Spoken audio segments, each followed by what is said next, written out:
Okay, I think we're past the technical difficulties. Huzzah. Hello. Maybe? I mean, with Brad running it, you never know. No, if it was you running it, then it would make sense. No. I said what I If said. it was Mike I'm running sure you it, did. we wouldn't be here. Thanos 2020.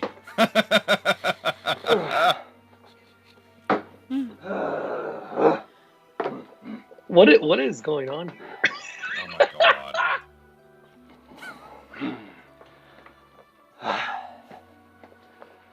Hi. Is How that y'all Brad doing? or Edward Norton American History X? Bite the curb! Oh my gosh. Yep, there it is. Turn this off strong. Y'all doing alright? I'm doing okay. Yeah, hey, for those of y'all watching at home, Brad is really committed to bits that he usually does, so that is probably actual alcohol. And Red Bull. I mean, Red Bull, I would believe, as we're also drinking. This is a PSA for Cheers. birth control. Hey, wait a minute. I have that cup. There's no way how all of that liquid fit into that one cup. Definitely coffee. Don't worry about it. Definitely coffee. And Brad Oh and my Mike, and gosh. just for fairness, I know you guys are all thinking Zim is so lame. He didn't do any dress up. He's just his normal self, because I know that's what you're thinking right now. I may Boo. have one or two surprises for you. Uh-oh. What's he got? Oh no. Can you see it? Says we do. Oh. Yeah. That's Don't fair. worry, That's on par. I didn't let you guys down. I wouldn't let down your audience down. Halloween's one of my favorite nights of the year. I've got some other surprises. Don't you guys worry. Well, there we Surprised go. That wasn't a Trump Pence 2020 shirt. No I politics. So thought this for was gonna those be of a you in the audience- racist and anti-Semitic podcast. So for those of you in the audience that are actually joining us, apologize for the technical difficulties that had us a little delayed getting started. Apparently, zombie gonna be honest, Brad was having issues with the camera. I mean, I'm gonna be honest. It's been a long year. I'm just emotionally exhausted. Mm-hmm. I clearly. think both you and Mike So- have, lost some color in your hair, so. Yeah. Yeah. That's what it is. All right, we're 3 minutes in and it's already a train wreck. It's All fine. right, we're off to a good start. Yeah. Mike, what are you dressed up as? I What will give you is 3 that? guesses. I will give Danny you 3 Phantom, guesses. come I on. swear to Guesses? Well, yes, I mean, okay, he is about- Mike, guess number 1. The way you will look at Oh, no. 60. if I make it that far, come on. Yeah, I gotta trade you in 2 years, so. That's when you're True. warranted. Oh, That's true. there you go. There it is. Don't ever go to 2020. That is There. killing it tonight. So, Like I am said, Danny it's been a Phantom to long answer your year. question, Zim. Yes, What- yes, what? it has. Who are you? I'm Danny Phantom. It's a Nickelodeon cartoon. Probably You look super after my confused. time. He, I mean, no, everything's no, after come your on, time. Isn't it, Zim? It is true. Damn. That is true. I mean, MTV is not MTV anymore. But what? Yeah. Who is Danny Phantom? Who is that? Phantom. Well, he was just 14 when his parents built a very strange Oh my machine. god, are you actually about to recite the entire damn Wait, theme you song? look like Maybe. I just realized you look like a mixture between like George Clooney when he was 20 and I'm just talking about the hair, by the way. And Oh, okay, yeah. Oh, okay. let me look. And what was that? What was that? actually What was the really like his cartoon hair. about the baby that would go into outer space and battle people? Fantastic Max What or the whatever. shit are you talking about? You know what I'm talking Baby? about, Brett? I know. Yeah, you remember Okay, the I'm baby like, and his it big tickles call the name was memory, like but Dirty I can't Diapers, quite- and it was a cartoon. It was really popular. You look super. I mean, it tickled my memory, but I can't know the remember. 70s were a crazy decade, Okay, but first I of feel all, like maybe I you was indulged born too in much. 79.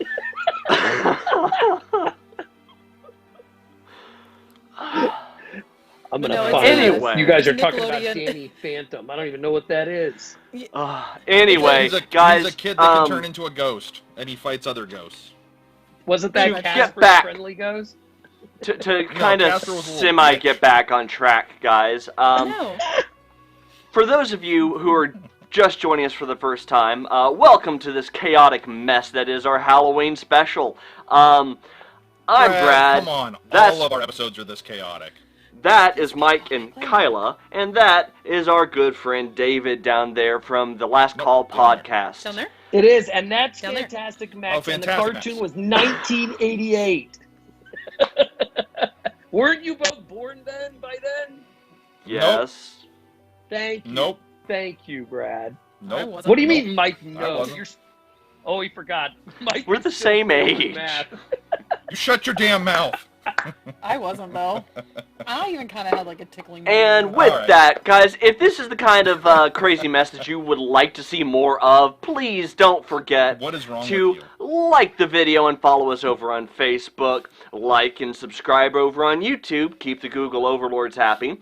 And of course, don't forget, if you want to check out more of our stuff but don't have time for the videos, the audio can be found over on Apple Podcast, iHeartRadio, Spotify, Google Podcast, and Stitcher, because, of course, we're all the places all the time.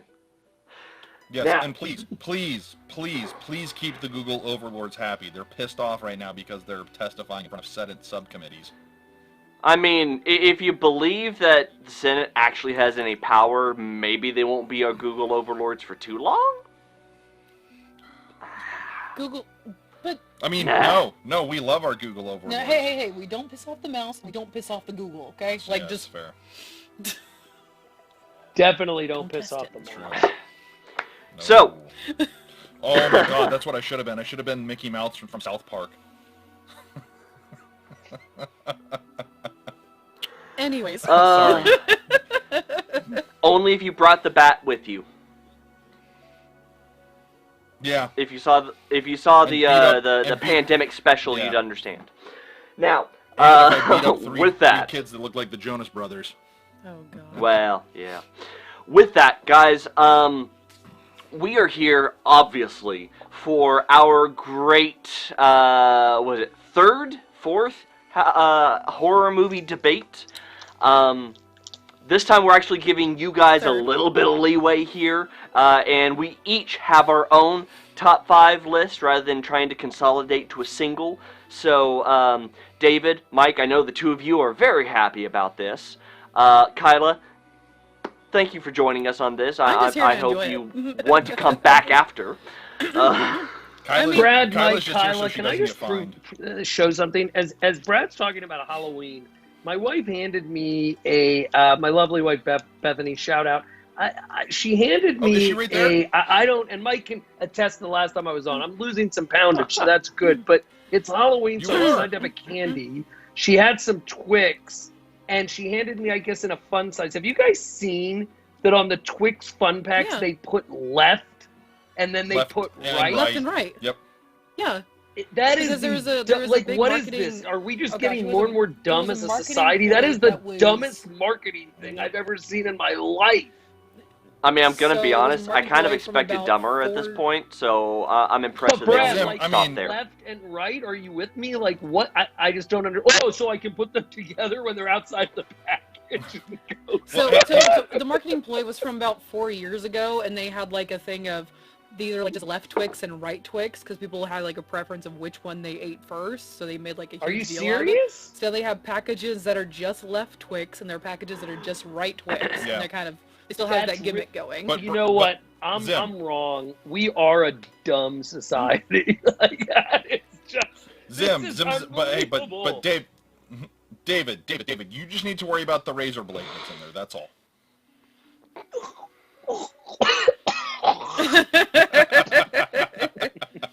You just listen to see them just like Oh, look over out of frame. man. Like, That's right. hey, buddy, you, You good over there, bud? you good, bud? Sorry, I'm spreading the COVID, so we're all screwed. No, it's fine. Everything's fine. We're socially distanced. It's okay as we break bread. I mean, it's gonna happen eventually. Yep. Brad, He who are you doesn't have supposed to be again? Oh, Robert he's De Niro? already- Emotionally Driver? exhausted. Welcome to 2020. Fill that one. Anybody No. check on Brad's wife and kid? I'm getting concerned. Oh, should we text Sarah real quick? Yeah, we can. We can definitely. I mean, has anybody seen your wife in a while, Zim? Let's be Sim honest. has a wife. If there was ever any foul play, it's my body that you're finding. I mean, I it's true. yeah. And it would be Bobby that did it. It would be Bobby Yes, that did I'm it, not, let's be I'm honest. not tough enough to take out Bethany. It's fair. All right, Fair. so I guess should we get into what we're supposed to actually? Yeah, talk so- What are we here for? Yes. So we called this episode the Great Halloween Debate of 2020. where I parked my However, car. if you actually read the description, we decided to skip the cliche stuff. Oh wait, sorry, I have a censor button now. We decided to skip the cliche. Well, the censor button doesn't work. Never mind. No noise for you. It did mute you at the least. It did mute the you. cliche Yeah. It stuff. did mute you. And Brad, let's Jump be honest, into isn't the that stuff- Mike Rookwood censorship button. I mean, I mean, When is Brad? There we that go. works, right? that's needed it. to be censored. But no, so we decided to skip all the cliche horror stuff. We're skipping the masked stranger with a big knife. We're skipping the haunted houses. We're going straight to the stuff that really scares us, even in the midst of 2020. We're getting down Yep. to the psychological stuff, the horror thrillers, the things that scare you not because of the terrifying things on screen, but the things that aren't on screen but are implied and still keep us up at night today. So, That'd yeah. be 2020. I mean, Brad's if first 2020 movie. was a movie, I feel like all of us would have it as our number one at this point. Yes. 2020 I mean- more was a movie, terrifying it'd than be anything we're Showgirls. about to go over. Right. Uh-huh. What? Huh? Let's get this started. Anyway, so Yeah. let Mike has a COVID-friendly Halloween party to go to. Hey, hey, part at of Unity, least it he's worked being for Sweden, safe. baby. Safety first. There's so But with that, Temperatures will be checked at the door. gosh, Oh, well, Zim, there we go. Zim, you've never looked better. You've never looked better. it's your time to shine. Those pretty eyes. This is your moment. All right. This is the cheapest nose job I found.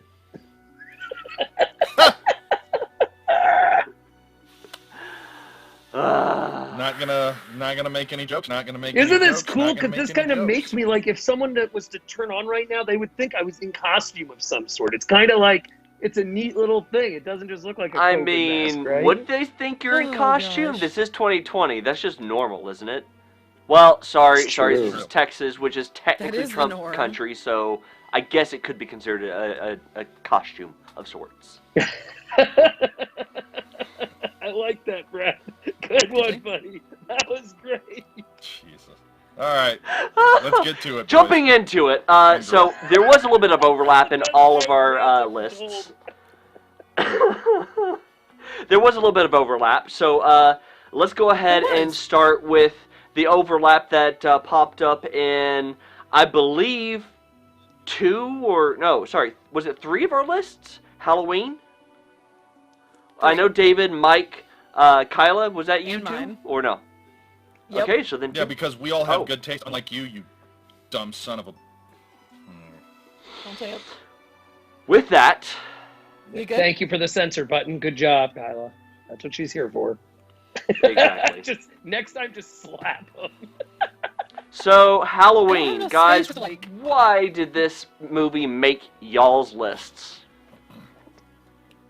Well, aside from the fact that it is probably my top horror movie, if not my second top horror movie ever made. Let's be honest, it's your top. Yeah, I mean, it's we're due to watch it I was about in to a say couple hours. it's a tradition that I watch it every year on Halloween. It is one of the most iconic. There it is. Oh, that scene! I love that scene. The dark doorway with just the white mask peering out. This wasn't the supernatural. This wasn't the macabre. This wasn't zombies and ghouls and stuff running around. This was a dude that just showed up on Halloween night for no reason known to anybody that he was terrorizing and just ran through anything that got in his way. Yep. Well, no Like, this reason is unless you saw the so- Rob Zombie remake. We don't talk You about shut that. your damn mouth That right doesn't now. exist. I'm sorry. That doesn't exist. If I ever meet Rob Zombie, I will throat punch him for that. Yeah. Just roadhouse him. Yeah, I could just roadhouse him, yeah. But no, for me, like I said, for me, this was just the sheer terror of a guy that just, there it is. Yes. Oh my gosh. You know, and Zim, you know, Zim can attest to it. You know, I am very much a Carpenter whore. Watch I it. mean, But I can amongst say other that. things, yes. Yes. But for me, there's another movie on my list that I would put up with this one that is also a Carpenter movie. Yeah. But like I said, this was the sheer terror of a guy that just shows up and just completely and totally unstoppable. Like, no matter what anybody does, he's one step ahead of everybody. He's killing everybody left and right, and there's no motivation for it whatsoever. And then at the end of the movie, everything is still left in the air as to what his motivation was, where Yep. he went, where he came from, all of it. Just like in like the terror building, as like you see like in the background, like you see him like walk behind and no one's expecting it, and then like showing up again, car driving by, like you see him walking down the street, then he's gone, and just building and building and building until like Yep. I guess you would say like the peak attack and everything. Yep. But Mm. no, it's a classic. Like you That can't is a- really. That is a fantastic Shatter mask, by the way, Zim.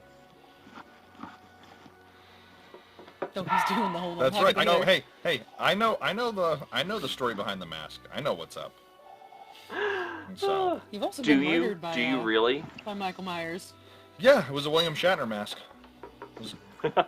Which, They by the basically way, sunk out the eye holes a little bit. Was it Shatner or It was was Shatner. it Data? No, it was Shatner.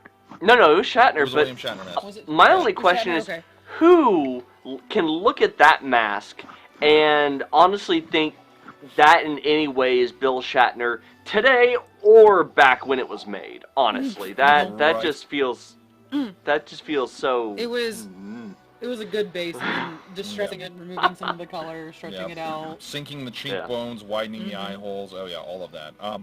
Yeah. Yes, and I have had the privilege of being murdered It's a true. couple times by Michael Myers at Dallas Fan Days. Yep. So, I got the Yep. pictures where he was stalking you too. what do you think, Zim? I think Zim's satisfied. No. You got to talk through the mask. You got to talk through the He mask. doesn't talk though. No. No.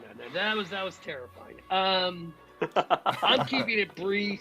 Mike doesn't know what the hell he's talking about as usual. First So of all, why- Mike, why you does this even make your a top real thriller Carpenter list? connoisseur? Honestly, A real huh? why does this make your top horror thriller list? Because I Right, mean, so first of both all, of you real- had this on your top slasher list. Why does So, this also make your top thrillers? So, in transparency, a real Carpenter whore, as Michael put it, I don't know what that is, a Carpenter fan, would know that that mask is actually from Halloween 2, not 1. However, when we go back, I can tell you that this was a tough, this was tough when you guys brought this to me, because I didn't know what we were really looking for with horror, thriller, where we go. Right. Some of my lists will show that. I just decided to use this list, Brad and Mike and Kyla, as a what films have absolutely left their mark on me, where like if I still put them See, on that's what I did. Yeah. at night, like it scares the ever-loving crap out of me, and it still leaves like a whatever in my soul as Brad takes a nap. He's just bottom over line it. is, That's all. I've said it before, I'll say it again. Carpenter's a master. He's made lots of great films, but any film where when you say the name of the holiday, the movie is 9 times out of 10 the most likely thing to come to your mind, it speaks for itself. I mean, Nightmare Before Christmas. Agreed. 100%. I don't think of the Nightmare Before Christmas when I hear Christmas, but that's good. I think of, I mean, I'm a little, I do, I'm a but little then Jewish again, boy who gets a dreidel I'm a instead of little a emo cool kid, gift. okay? Quit talking. No. I mean, I do, but then again, I'm also someone that, the second the Black Parade comes on, any speaker, I'm immediately back in my high school G days. noted. So, Just the yeah. bing. Yeah, you're also someone who looks like they're ready to go shoot up a school. But aside from that, I don't know what to say at this point. Jeez. I'm sorry, These are okay? the things Done that American History X. We've gone with the crazy taxi driver. Now I've moved on to a trench coat mafia guy. I don't know what to tell you. I mean, look at Brett. What were we If gonna say, this guy walks into your house right now, Mike, I need one of your 45 guns. Look at. No, I mean, at least he. The beard is sorry, very Brad, actually but if you well trimmed. Brad, if you walked into my home, I wouldn't think twice. I wouldn't think twice, but that's just because that's the company I keep. Think twice. I mean, dude, come on. Yeah, that leaves a lot Come on. to be thought about and desired. Come on. Mike, Put him out of his and room. I will say, Brett, probably the most disturbing thing about that whatever that is you've got going, it's not the hair, it's not the beard. Well, I It's mean, come on, the hair's pretty. It's the The whatever hair's you've pretty done solid. under your eyes, whether that's real or not, that looks like you haven't slept in about 200 years. I have a I mean, he has a child kid, so that it is might be 1.5. Yep. It's 2020, and I have more than 10 times this year pulled all-nighters for my day job. So, Zim, I why mean, does he look like take your Zim? pick. What? Yeah. Zim, why does it look like that he's aged worse than the knight that was guarding the Holy Grail? You know what he looks like? He looks like a president, when they first get into office and they show those pictures and then they show when he leaves he's the office. after picture. Brad is finishing up his first term. I mean, honestly, I was kind of trying to go for more Max Mikkelsen from Doctor Strange than anything else, honestly. Yeah, I can see it. I can see it. All right, that's fair. All right. So anyway, So we got one movie on 3 of our lists. So that is number 1. So number 2, that was definitely on a list. We have The Exorcist. So raise your hand if you had It it. was on one list. There you go, David. The only Why one of us The that was Exorcist? alive when it came out. Mike, for the record, Why you The weren't alive when Exorcist for your Halloween top came out thrillers either, list? Genius. There's that math problem again. I didn't say that I would. What? So Mike, why? Honestly. Mike, I wasn't alive when Halloween came out either. So anyway, the bottom line is The Exorcist. Look, this film is not only is it terrifying, not only is it incredibly, actually, a lot of horror films have some pretty bad acting. This one actually has some amazing acting chops, obviously shown by, the obvious is obviously our girl Linda, who has her head turned around. But can I get a shout out from Max von Sydow, please? Can someone give me the greatness of Max von Sydow? It is Sure. To me, the reason The Exorcist is so good, and this is going to be something else that's on my list later, which other people on this call have, is because it sets the course, similar to Halloween, which changed the whole genre and led to so many things after its copycats. Some very good films too. Same thing with Exorcist. This is one of the first films where you see the whole idea of this possession genre of something that we can't explain. it mixes. It's one of the first films that really mixes in religion and horror, which becomes one of the great themes as we go forward, that changes the horror genre forever. Remember that, I know, Mike, before you were alive, and myself, thank you very much, these types of movies, it was very sacrilegious to ever put a priest, a clergy member, an attack on the church, which is a lot of what this film shows. So it is really a historic achievement, one which has never been. I mean, you talk to anyone obviously older than us, but if you go back and watch The Exorcist, you have to understand this film was banned. I mean, it was banned in a lot of the world when it came out. And you go back and look, and I would challenge you to go back and see how many films not only copied it, but failed miserably in trying to get to where that original one did. And by the way, it's a film that the two sequels were not bad movies, by the way.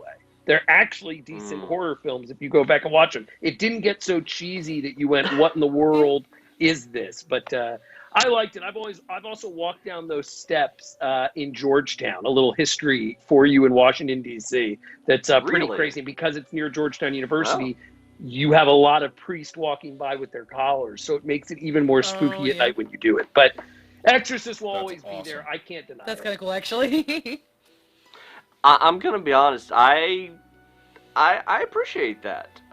Be able to go and actually visit the site of some of the classic horror movies. I think that's pretty awesome. It was pretty awesome. You want to know what's really cool? My brother and I went to go do it when he was living in D.C. back in the 90s. And as we went to go walk down the steps, which, by the way, are ridiculously steep. Some things like the Rocky steps don't necessarily live up to the billing. But when you go down the Exorcist steps, I mean, especially like Brad, after what you consumed tonight, if you tried to do it, you very well could fall. And right as we got to the step, not only do we see a priest walking by, the light on top of the step went out. It was very terrifying and scary. Yeah. That's dope. And awesome. That's super dope. That'd be one of awesome. That would be one of those, like, you know what, Phil, I'm good. Yeah, right? Like, it's time to go home. That's So I'm that's done. on my list. There is some personal history with it too, but I love The Exorcist, and it's aged very well. I don't know when the last time you guys watched it was. Yep. So, last time I watched it was about 2 years ago when I introduced Sarah to it. We're slowly going through every Halloween trying to get her more into horror movies. And, love it. That's a good. It's been fantastic. Honestly, what did going she back think? and rewatching it, I was impressed with how well it looked, and she actually really enjoyed it. So I gotta say, for some of the horror movies made in the like 60s, 70s, 80s timeline, you can go back and look at them, and a lot of them you'll see the special effects and say, I mean, yeah, I can see how that would be kind of scary at the time, but looking back at The Exorcist even today, you can look at the special effects and go, yes, I know that's fake, but at the same time,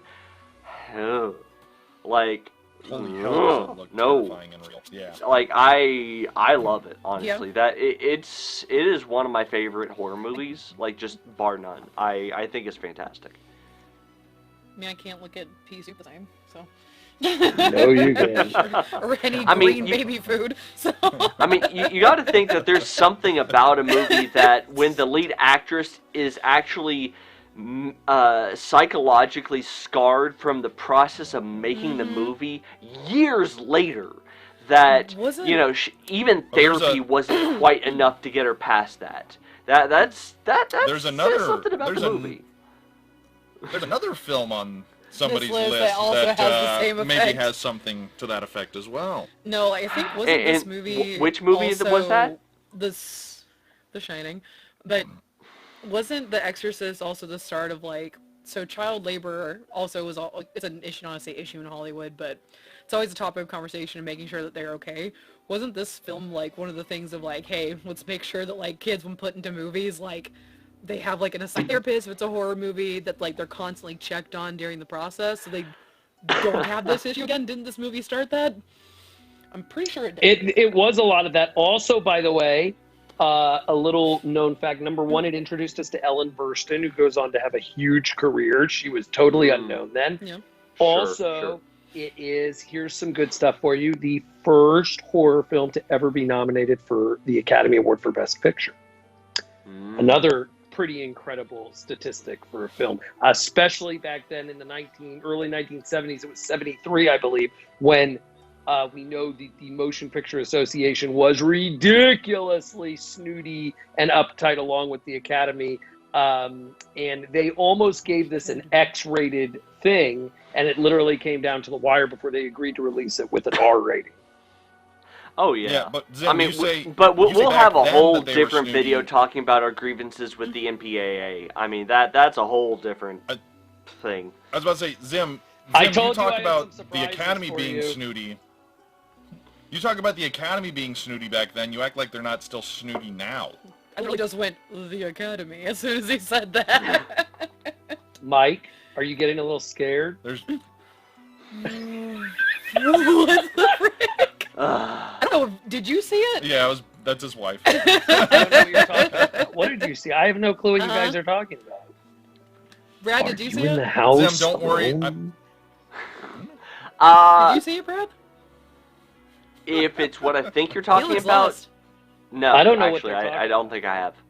No, I don't either. All right. Kyla, Okay. would you like to let Zim in on this and confirm if I'm thinking right? I mean, yeah, there's someone behind him. Can't quite tell the face. There's somebody behind me. Oh, it's it's Jamie Foxx from The Amazing Spider-Man 2. Turn around. Is there somebody behind me?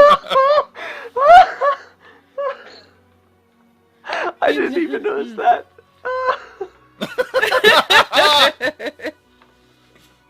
Wait, Brad didn't notice the face or didn't notice Yeah. Brad the didn't notice person? anything. Yes. Brad is so locked in to him thinking about the MPAA that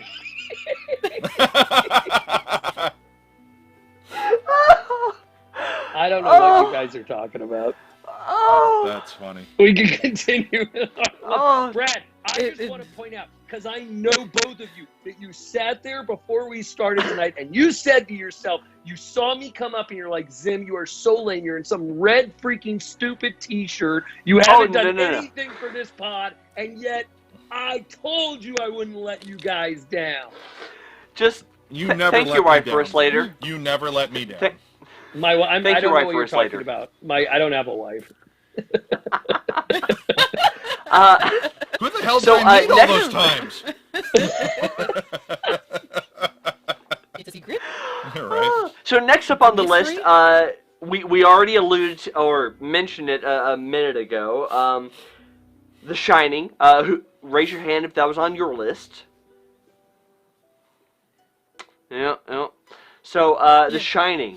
Yep. Alright, so Kyla, you're Yeah. up. Why did The Shining make I'm your up. list? So for The Shining, it's watching Jack Nicholson's slow descent into madness as it gets like further and further, and like little things popping up, like elevator opening into a gush of blood, ghost appearing here and there, like just, and it's building and building and building and building and building so much so that Jack Nicholson actually, breaks down a door with an axe, both in real life and obviously and in the movie, to the point that the actress is scared to death. And as we're watching it too, like as an audience member, just like, oh, what the heck is going on? Like, he is after her, like, this is it, like, and it has like the weird, I say weird ending, with like him freezing to death outside, but it still like just does not sit well. What? You're making the face, that's right. So just getting to the end and just being like so unsettled of just watching someone spiral into madness just kind of leaves like a really lasting impression on you, for being really honest. Took me until I was an adult to rewatch it. So I watched it as a kid the first time, and then I was like, okay, I'm gonna wait. And then I got an adult. I was like, I can handle this one, and it's one that I'm like, this is something I can really appreciate. Yeah, that's fair. I mean, and honestly, anything Stanley Kubrick makes is gonna be pretty solid.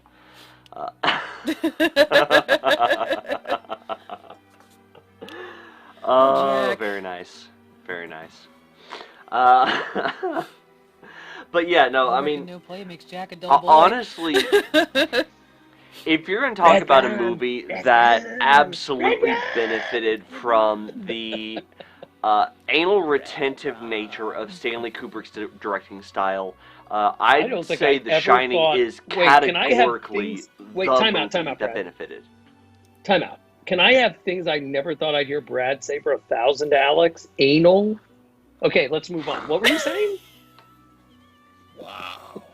I just broke him. You bitch There it about is. me I having knew a I censor could button? break him. Watch your There it mouths! is. Sorry, I got the way. I'm Brad gonna was do with you what I do with my distracted. I spoons. just got 3 strikes distracted and with him you're out. saying anal. I lost My show. It's fair. Fair. Now, yeah, no, I think, I mean, granted, Stanley Kubrick as a director, he made some amazing things, but I think The Shining may be the best thing he ever made because it, I don't know. It's one of those movies that whether you consider it to be a true horror movie or just a thriller or psychological, just mind, whatever you, however you want to categorize it, I love it, and it is my favorite Stanley Kubrick film of all time. Like it is amazing. Really? Yes. Not Eyes Wide Shut? I mean, you did just mention anal. Ah!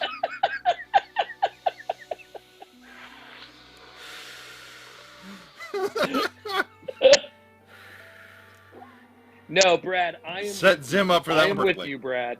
Brad, I am with you. I T-ball. think you're onto something here. You know, people Fuck get up very and caught up dump in it praising through. Stanley Kubrick for A Clockwork Orange as his Yeah. kind of ultimate psychological masterpiece. And Which I mean, yeah, it was great, but it's good, but I think The Shining. I'll tell you Singing in what the he rain did with scene. The Shining that I think is what makes it so what you're talking about better than A Clockwork Orange, because he did not. There is no argument, I think, from most people that A Clockwork Orange the book and A Clockwork Orange the film are not really, really similar and close. And while you can give him the accolades for turning that incredible novel into a film, he does not stick to the script in The Shining. It is very different than what Stephen King concocted in his mind. They're both amazing. I'm not here to compare one or the other, but I would say to you that the idea that you would be sitting here, how many times does someone say, wow, that Stephen King based movie was really better than the book? That never happens.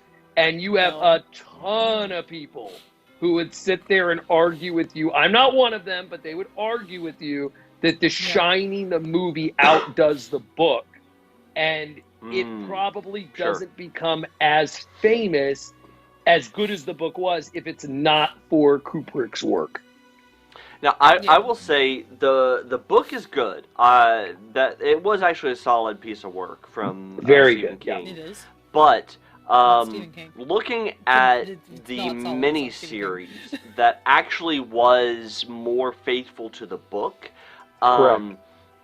the biggest difference between the mini-series and how that ended up, as far as the effect it had on you psychologically compared to the movie, It's not the even big close. difference was Jack Nicholson. And the level of Yes. commitment that Jack Nicholson gave to his performance. I think Against any character. any husband, any father that has ever had even a phase of their life that they were just a little bit too focused on work and it just stressed them out a little bit too much and it ended up affecting their family can look at The Shining and Jack Nicholson's portrayal and go, ugh, I mean that's the nightmare scenario, but like, Yeah.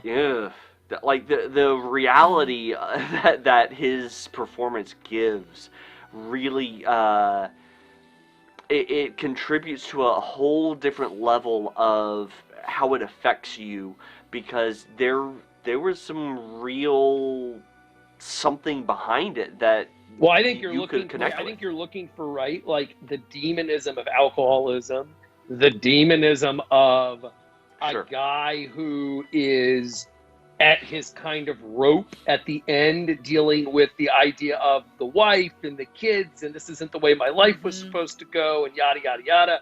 The demons of isolation, all of that.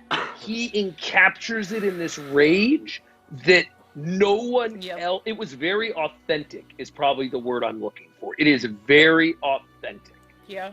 Well, Because the way you put it, he's not like some super Michael Myers character, some like, you know, whatever crazy guy that scares you. It's still like he's a very normal, average looking dude for that time period. And yet he becomes this iconic, menacing character who you are terrified of walking around with an axe. That the truth is, if Mike Rookwood, and I'll give Mike a little shout out, saw this guy come into his house, he'd probably start laughing before he blew him away. And I mean, the way you put it right Come there, on, man, really? Pop, pop, pop, pop. well, I know, Mike would feel different if it was Michael Myers coming after him. He would probably be a little more terrified. Some guy But- walking in with a mask versus Jack coming I mean, in honestly, with the just way a you put it right fireman's axe. there, the terror of the expression of a life where the promise of what your life was supposed to be is this, and what you got was this. That disconnect. If you think about it, that factor alone should be like the reason this should be every millennial's go-to horror film, because that kind of encapsulates anything that Mike and Mai's generation can look at and go, no, that feels accurate. Yeah. Kyla's a yeah. millennial Hi. too. I'm millennial too. Oh yeah, I know I'm young, but Kyla, I mean, knew just you were a millennials just need to millennial. do better. thank you. Kyla, it's okay. No, I'm thinking Brad's this, had but- a lot to drink. I mean, Me fair. Yes. well, to go with the millennial trash, I am. More Red Bull, please. And I would also like to say, this is a shout out, and I don't know if Mike has still not seen it. Kyla, I don't know if you have. I don't think Brad has. That's so beautiful. I would also like to say that if you haven't seen Dr. Sleep, please, Not yet. please, I beg you I to want to. go watch that film. I Yes. beg you It's to on the do list it. It of is things one of to the catch up best on. sequels that both take Next a weekend? movie and a Next weekend? film and bring them together. It's so well done. You know what? I almost thought of putting it on my list but it just didn't mix to that. It didn't rise to that level just because of what we were talking about. And again, talking about psychological stuff, and The Shining belonged on that list over Dr. Sleep. But man, if you are listening to us or watching this tonight and you haven't seen Dr. Sleep, it is awesome. I can't. And if you love The Shining and you haven't seen it, I don't know what's wrong with you. You need to go watch it. That's fair. That's fair. So next up, Mike, keep the yawning to a minimum, dude. Sorry. Here I'm you an go. old man. Here you go. Yeah. So next up, a movie that I have to severely disagree with, but we've had this conversation before. Mike, David, this made on both of your lists. Psycho. Yes. Why? Yes, well, I'm sorry that because you have terrible taste and we don't. Yes, 100%. 100%, Brad. Look at that young Anthony Perkins. We just talked about the Jack Nicholson character and what he brought to the table. This is some of the best acting you will ever see in a movie. No. We just talked about. No, hang on. We just talked about actresses going through a scene that completely and totally, like, psychologically damaged them. I'm sorry. Do we not remember the story of how she was unable to literally take a shower for the rest of her life because Janet of what Leigh the scene could not did take to her? a shower. Yes. Nope. She did bubble baths, right? Yeah. Afterwards. Norman Bates. So it is the quintessential. To me, this is that quintessential like.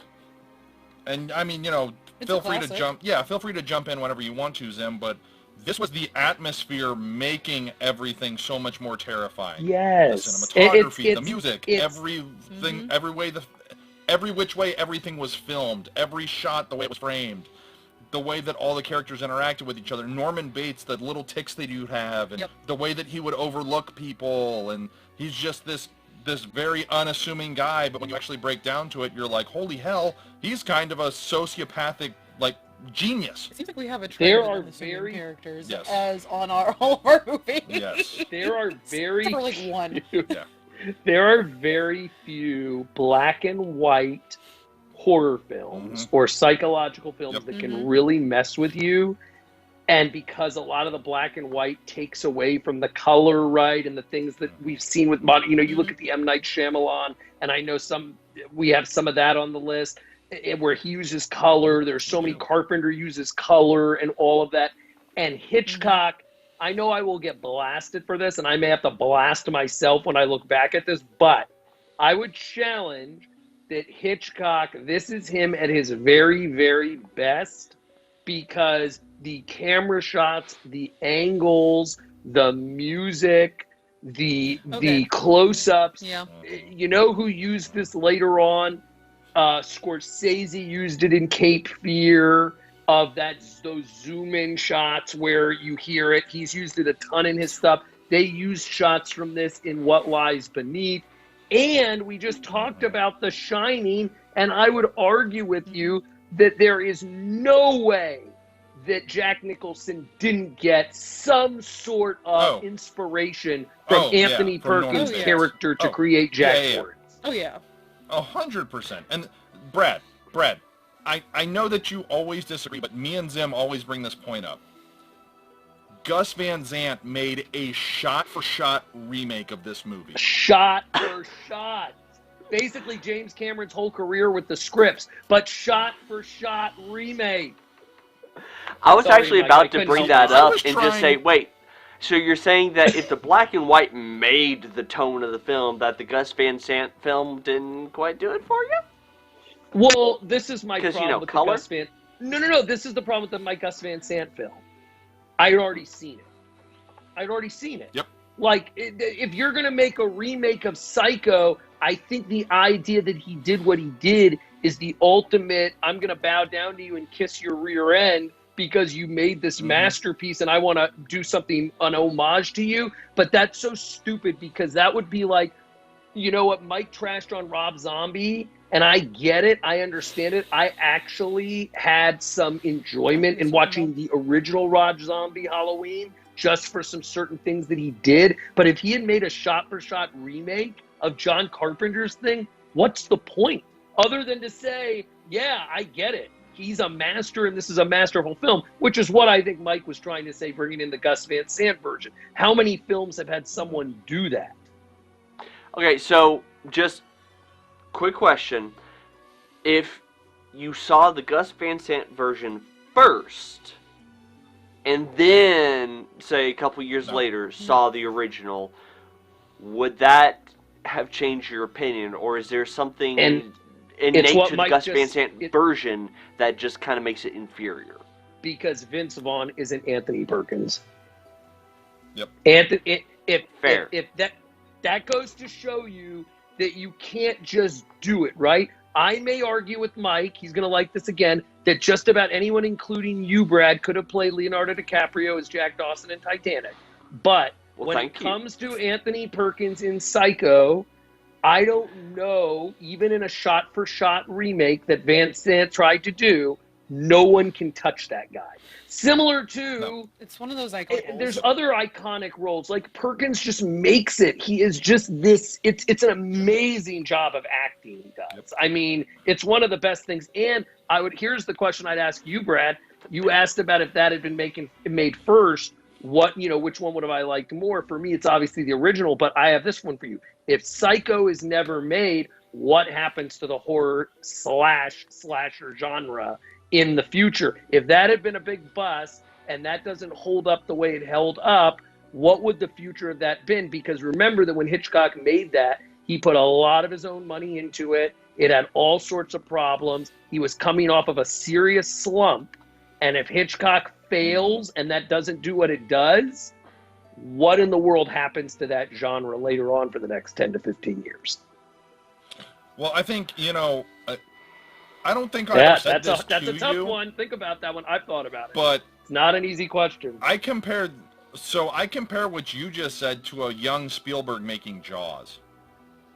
Like, Sure. think about it. Like, this is very much their, hey, I'm putting it all on the line. I'm putting I am literally putting my own money up. Delays, the movie's behind, the studio has absolutely no faith in it.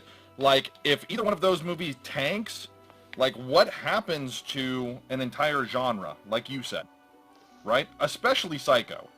If Psycho tanks, if Hitchcock tanks, if Psycho tanks, who's to say that he gets another shot at making anything down the line? Who's to say Right. that I mean, that's what you're led to believe. Yeah. And he follows it up with The Birds.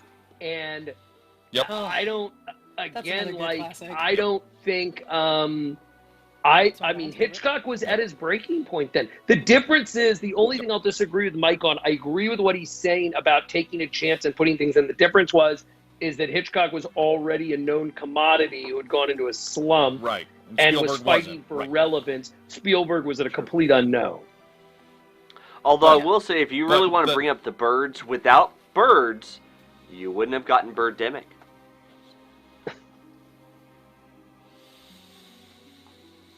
Don't worry. Without Smurfs 2, you never would have gotten Avatar.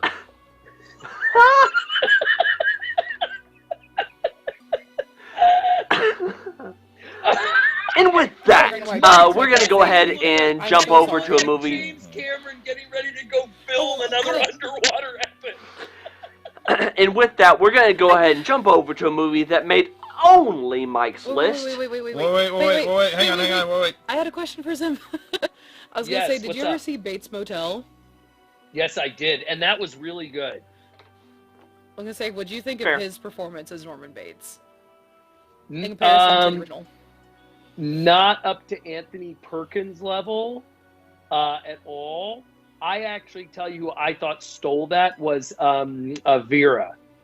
Vera? Okay. Yep. I was just kind of curious. Vera was amazing. Now, that's not saying he didn't do a good job, but I thought Vera stole that show, man. I loved Freddie Highmore, though. Yes. Yeah. I really liked Freddie Highmore is great. Well, Don't I get really me wrong. like I just got, Freddie Highmore. and I will tell you, I think that's because here's the one knock I'll give you. I'll give you, Brad, this on Psycho. I will give you this on Psycho. I don't believe the female leads are in the same league with Anthony Perkins. And I do think that when you look back at that, while I like Janet Leigh, while I like some of the stuff in there, I still think that Anthony Perkins owns that movie. And here's a better one for you. Spoiler alert, everyone. If you haven't seen Psycho, you shouldn't be watching this. But if you, I would argue Anthony Perkins is the best female role in that film as well as the male role. I mean, you're not wrong. Spoilers, man! Spoilers! That's out of context. It has been too long. Yes, thank you, Kyla. If you No need for a spoiler or the warning. remake, or you haven't seen the pop. Okay. Yeah.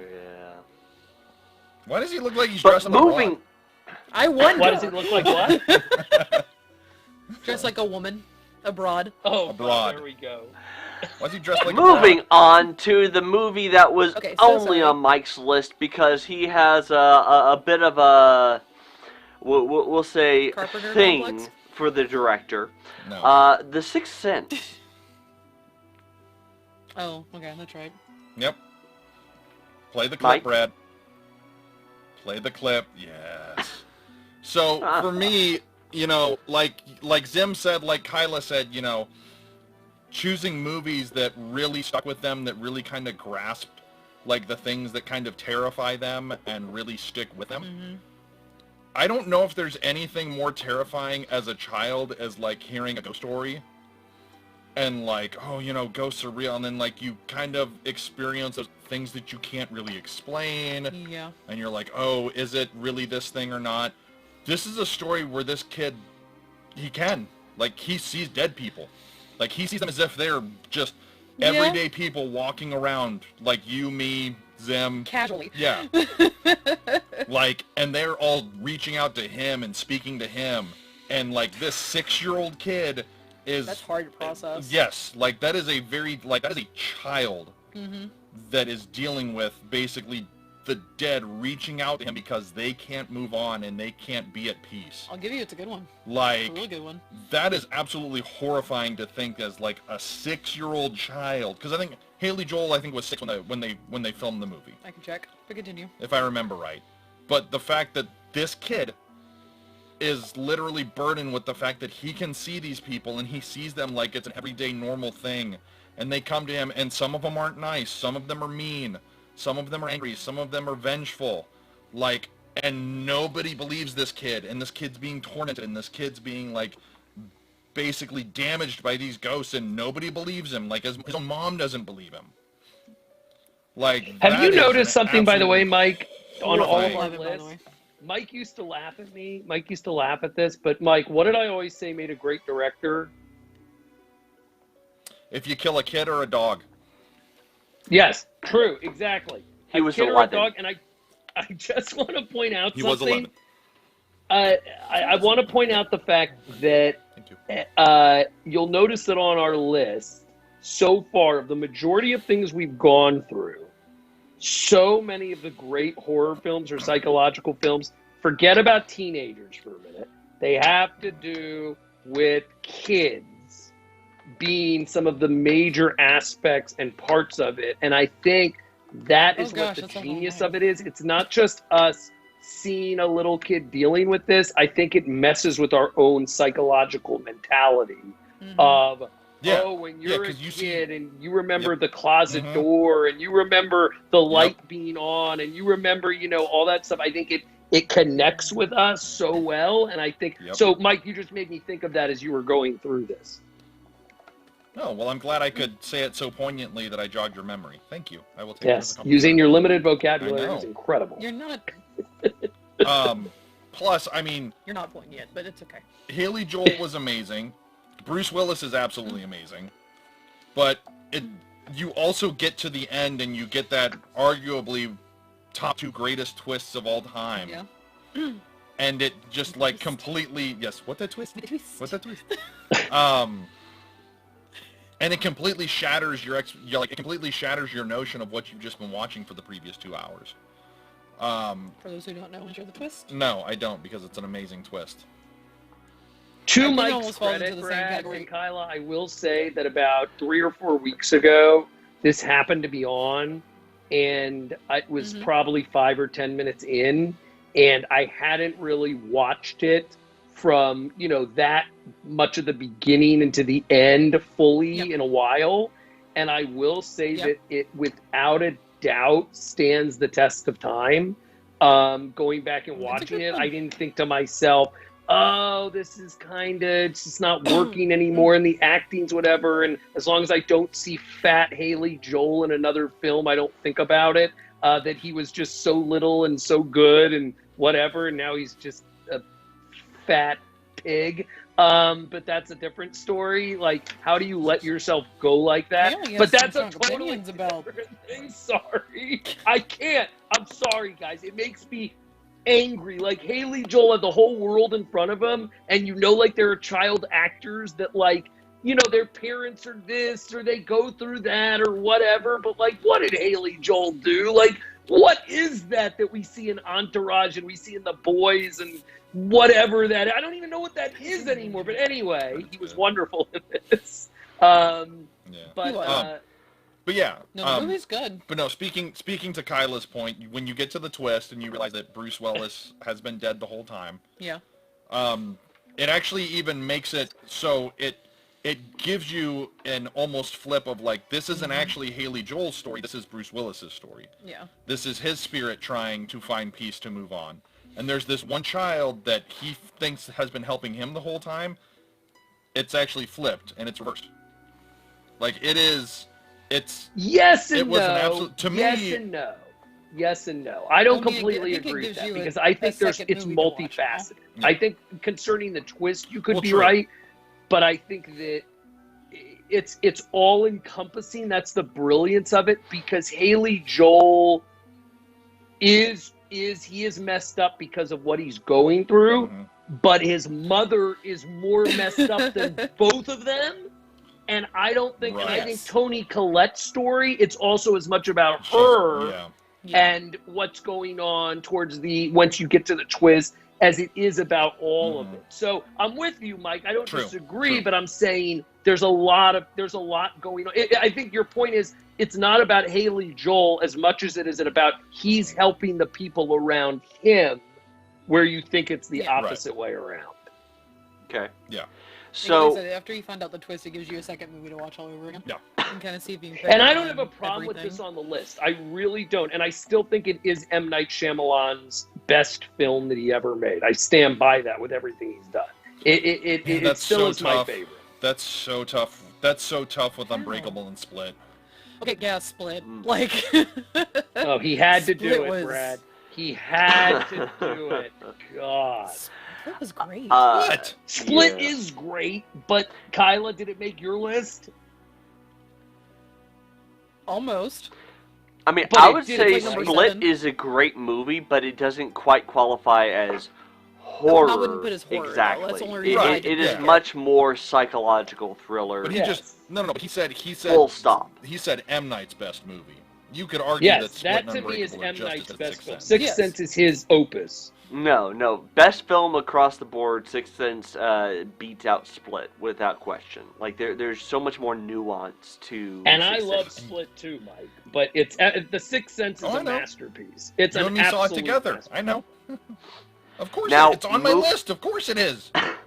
Well, moving on to something that was specifically on Kyla's list. We have Mine? It. Oh, which one? Okay, I was like, okay. So, I went with the first part of the new movie, if you will. Let me tell you, I kind of did the same thing with Zim and kind of a couple like movies that Mike did. I picked movies that had a lasting impression on me. I don't know if Brad still has the film footage of it, but to give you an idea of how much this movie hit me, there's video evidence of me crying my eyes out after an 11-year-old dressed as Pennywise scared the bejesus out of me, and literally within 2 seconds, tears pouring down my face, crying that Pennywise is hugging me. It was hilarious. I was not okay. It was hilarious. This is It was as funny as you think it. no, it would be. I mean, yes, it was funny looking back on it, but like it was terrible. Like it just did.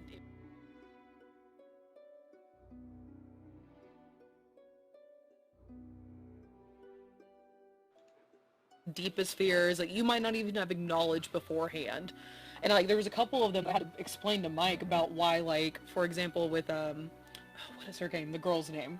Yeah, Beverly. I know what you're. Go ahead. So the female, Beverly, thank you, Bev. So with Yes, her, Beverly I had to March. explain to Mike why, like,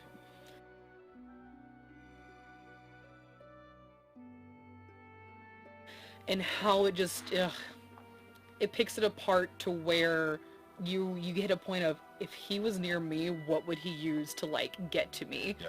And I can't handle that thought, because I'm like, there's so many things that I'm not necessarily, like, terrified of, but uncomfortable with, that he could take and just make a puddle of mess and crying and not being, no. Yes, because an 11-year-old girl did it to you. Yes! Like, I love Maddie. She's such a sweet cosplayer, but she scared the bejesus out of me, and I was crying within seconds of her popping That out. was my idea too. I know it was. Oh, slapping. Like, This is a it good was point in the bad. pod. It was Yeah. bad. Like, and afterwards, like, I was in there crying, and Mike goes, "Oh, I didn't know it was gonna be that bad."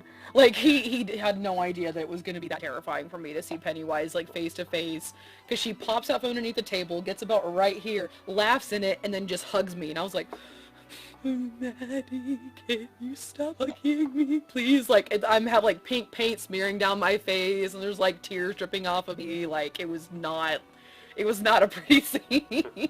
It was hilarious. So mean. The one thing I'll say with But, no, it, it was- I'm with you. Look, Kyla, I loved, first of all, I loved the original cheesy TV, made-for-TV one. Oh yeah, like that's a It's classic. very difficult Like- for me because to me, Tim Curry will always be Pennywise, and I still think that Skarsgård did an amazing job. The same way that I when I look at Skarsgård and Curry, do you want to know what I think? I think to myself how you compare Ledger and Joaquin to the Joker character. They're different and they're both incredibly Yes. well done. So I Yes. don't. Yep. I think they both did an amazing job. What I will say about So and I think, like- love the new It's. I love it, and I think that Andrew Machete Yes. did an absolute. Yes. He finally got Beautiful. it right.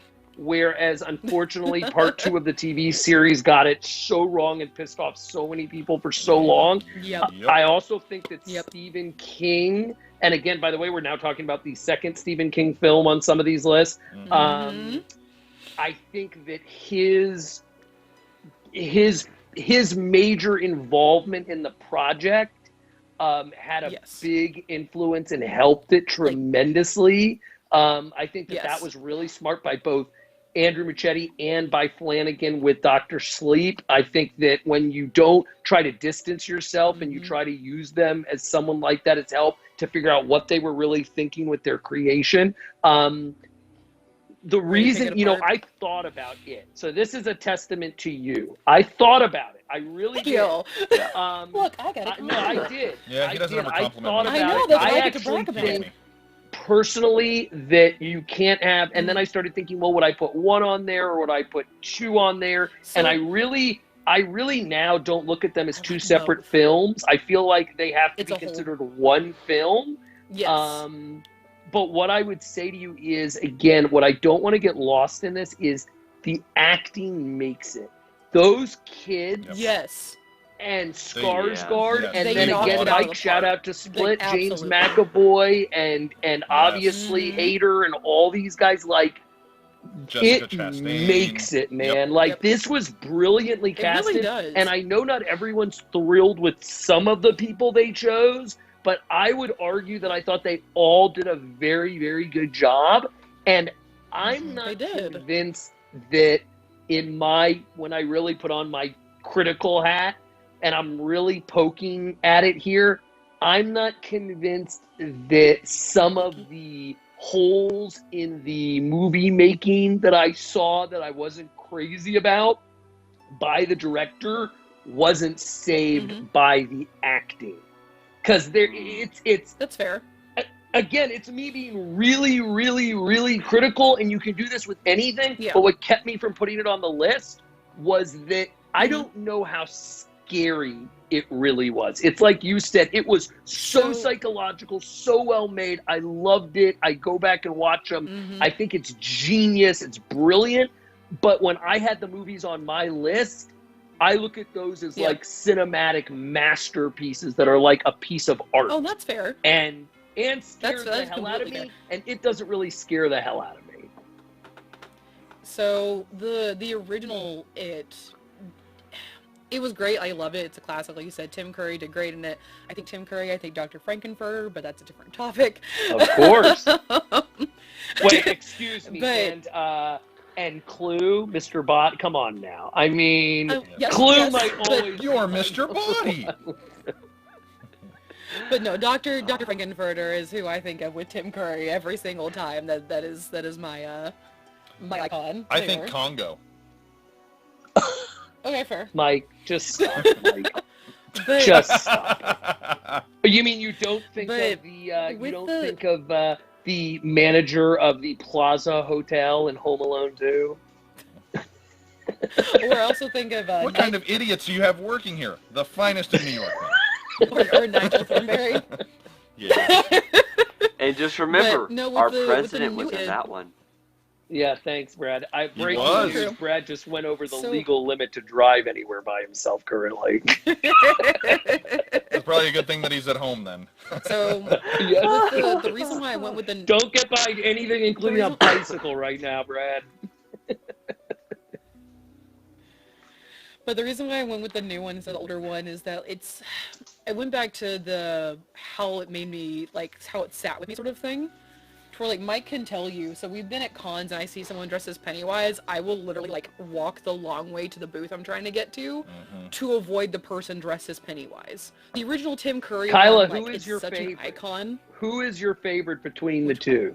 Who's your favorite Pennywise? Between the two? My favorite Pennywise? Yeah. The new one. The new one. Only You like because Skarsgård. Yes. Only Curry because, played so, like, it much Mike can even more tell you, comical. Curry played it much more He played it- he comical played and it like not a as clown. he dark. played like a clown. Yeah.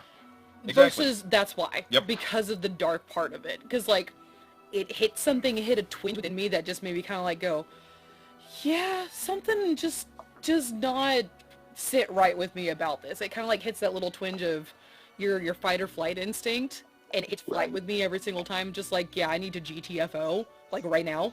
Well, like, and not I think that's why, be over it. like so many people have a fear of clowns, and it's because, like, Well, clowns are because of supposed to Tim be... Curry. Right, well, I mean, it's that, but, I'm like... going to say because of Tim Curry or House of a Thousand Corpses, but nonetheless, continue. But, I mean, like, clowns No, I'm are, with like, you. thought Or of to be, like, no, this she's thing onto something. Either Captain Spaulding, Pennywise, or I would also say I think everyone Poltergeist did it to a lot of people with the clown. Yeah.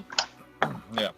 But, like, clowns are thought of to be, like, something for kids. Yeah. Like, they're supposed to be fun. They're supposed to be, like, very Not goofy and anymore. over the top. Which You is know, what, that's how Curry played it. Yes. Curry played it like a clown. Yes. He played it very over the top, very comical, like you said. Whereas Skarsgård played it as the, I'm going to take the form of a clown because it's something that's supposed to be inviting to children. Yep. But it And is then so effing Unhinged terrifying. jaw Yes. into snake with a million teeth and Yep. chomp off an arm like it's not a big deal. So, yep. No, Scars. Like I mean, said, it kinda- hits my fight or flight, which too many things don't do that. Yeah. There's another movie on this list, and you better give me a heads up, Brad, before you play that clip, because I'm gonna be looking this way the entire time, because I can't handle that one. But it hits something in me to where, like I said, I avoid people cosplaying Yeah. as the new Pennywise. There was someone at a con dressed as Tim Curry's Pennywise. I walked up, took a picture with her, hugged her, like had a chat with her, no problem whatsoever. Then I turned the booth and there was someone just with the face paint, and I was like, Nope. like I immediately was just like, nope, just I can't do Yep. this. So that's why. Yeah. And that I think This is that a was hit. my and Hit a lot. again I said they both were great, but I think that was my biggest issue is Mhm. that I felt Skarsgård played it great, but I think Tim Curry's, because it wasn't as creepy, it was more like I mean, that's at fair. times believable that a little kid would want to go, and take the candy from the clown or do the Yeah. balloon And or I'll whatever, give you that. where Skarsgård So, so Well, odd think comparison. about modern. Well, Think about so odd modern kids, comparison though, here. there's not too- It's kind of like the who's the better Spider-Man debate. You Tobey have Maguire. Toby, who was the better Peter Parker. You have Andrew Garfield, who arguably was the better Who was crap as Spider-Man. both. But then you had Tom Holland, who was solid as both sides of the character. Right now, as far as Pennywise has gone, we had Tim Curry that was a very solid clown, but not so much on the demon Yep. side. You had Bill Skarsgård, who was fantastic at the demon side, but didn't quite get the comedic clown. Yeah. We need that third Pennywise that can do both equally well and blend that Alright, so then let's line wait 10 years for the between reboot. what was so like amazing and terrifying all at the same time. Yeah, And I hear you. I don't even know if we're ever going to be able to get that, because I feel like if you really look at the novel, that is such a hard role to pull off Yeah. both sides of the It is. personality. Yep. And I I mean, would love it. if you could do either one well, it's fantastic. But No, to you do hit both, you hit the nail, Brad. You know what we need? We Mhm. don't. If we get the third Pennywise, Mike, it's not the reboot. Stephen King needs to do a sequel of it. Sequel. That would be pretty awesome. Ooh, I if just got he goosebumps went thinking and about tried it, to like- do something. either honestly, the prequel story, which has always interested me of how it happened, or go the Yeah. other way, 40 years before, or pick up and go Go 40 later with years a after. different idea or story. But I've always thought that Yeah. there's more to that story that people could do something with. But that's just me. okay. I think a prequel well- would be really good. Yeah. And that could give you the chance to have the middle ground between Tim Curry's and Skarsgård's because of like Yeah. having basically the scent of going like being because he was a clown, and then things happened and Who can whatnot, get- and who can started get getting more and more Joaquin on the demonic line? and whatnot. Who can get Joaquin Do it. on the line? Actually, that Yeah, no, might that- not be a that's- bad casting idea. That's who I would pick. Joaquin Alright, would what's be next? my guy. Yep. What's But next? coming up next is the movie that only made my list because apparently you guys are just Boo. uncultured swine. Uh, Alien. the original No, 1973 he has Wicker two Man. only on Wicker his Man. list. Great movie, Brad. Great movie. Now, this is a movie that, I mean, whether you have just seen a synopsis of it or you've actually gone through and seen the full thing, and by the way, if you've only seen the synopsis, shame on you. This is a movie that the Nick Cage remake does not even come close to doing justice for. It's horrible. Um, Oh, the bees! like, Oh God, bees! horrible. the thing that made the original Wicker So Man much so that it's so hard to get to the end incredible card. was the fact that you had a big city cop going out to the country, and you got the feel that Children of the Corn tried to get, but went way too over the top on, where, you know, that whole little fear in the back of your head that if you go out to the middle of the country, middle of nowhere, that the country bumpkins out there may be a little upstairs, and you just don't know what Tucker you're in and for. Gale versus Evil? This movie gave that to you and said, you know Deliverance. what, that whole backcountry cult thing that you're afraid of, it's real. But there is something actually enticing about it, and you can see and genuinely connect with the thing that could potentially entice you to it. But then once you see where that ends up going, it just scares the hell out of you. Like, it is such a solid, slow build-up to it that by the time you get to the end, you are completely enthralled You're and immersed. you need Yeah. the movie because they do such a good job at balancing the mundane everyday of that very country village to the really crazy cult thing that the Wicker Man really needs to deliver, and Yep. it was so good, so good. It was good. Yeah. A shout out Yeah, to look, you, Brad, for putting Christopher Lee on the list. Yep. Let's say the greatness of Christopher Lee. Yeah, look, I think it also it really messes with the mind because, like you said, it's you're out in the country, you're the only person that you know, right? You don't really know who to trust. You don't really know what to trust. You don't really know what's going on. Like, it is such a mind screw in that you are literally dropped into an environment that you don't know, with people that you don't know, with something going on that you don't know. And, like, what do you do? And I mean, as Crushing much yourself as in prison. the Or you get Academy burned to snobs, I mean, also an option. well, Yeah. as much as the Academy snobs may try to say Midsommar was such an amazing film, and to be fair, it was a good film. Without the original Wicker Man, I feel like you could never have gotten something like Midsommar out of it because there's so much of that movie that references back to the original Wicker Man. Which, by the way, of all the horror movies that we're talking about today, the original Wicker Man, really wouldn't recommend letting your kids watch it. No. But it definitely This is- has the wait, highest this amount is of where you nudity and cut it I sex don't think involved. anything on this list it would be good to The show your Shining children. didn't do that for you, Brad. I mean, I saw The Shining in Halloween as a kid, and I don't feel terribly scarred by it. So All right, so I'll be over. Okay, Brad, I'll be over next weekend. You, me, and Luke will sit down and we'll watch The Shining. We'll watch The Sixth Luke, Sense. it's not going Yes. to mean anything to him. hey, I was We at have least to get 7 Luke. before I saw Halloween. Just, you know. So we're gonna do So in Luke about has a few 5 years or years. so. We're gonna Yeah, offer what about to hey, watch Mike? Luke What so about they The can go out for a Exorcist? little Make sure you bit, throw that and one then in. we're gonna show them all of the. Oh, that's true. Yeah. I mean, yeah, we could just say, hey, man, like you're not raised Catholic, so this could happen to you. So we'll in about 5 years or so, Brad, we'll offer to watch Luke and y'all can go out and go enjoy your evening, and then when you come back, you'll have a scarred child.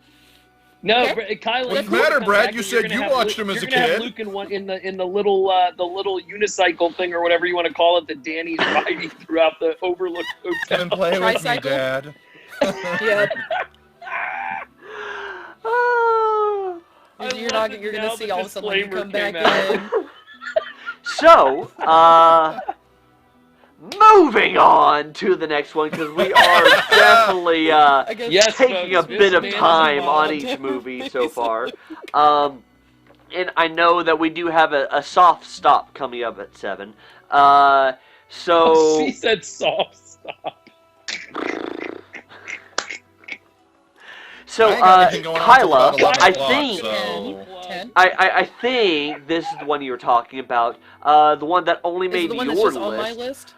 The Yep, Stranger. I'm gonna turn this way real quick before you show this. So, going to the idea, I swear I'm not watching this because I can't. This is a movie that I've only seen Oh, one she's time so hot. because it messed with me that much.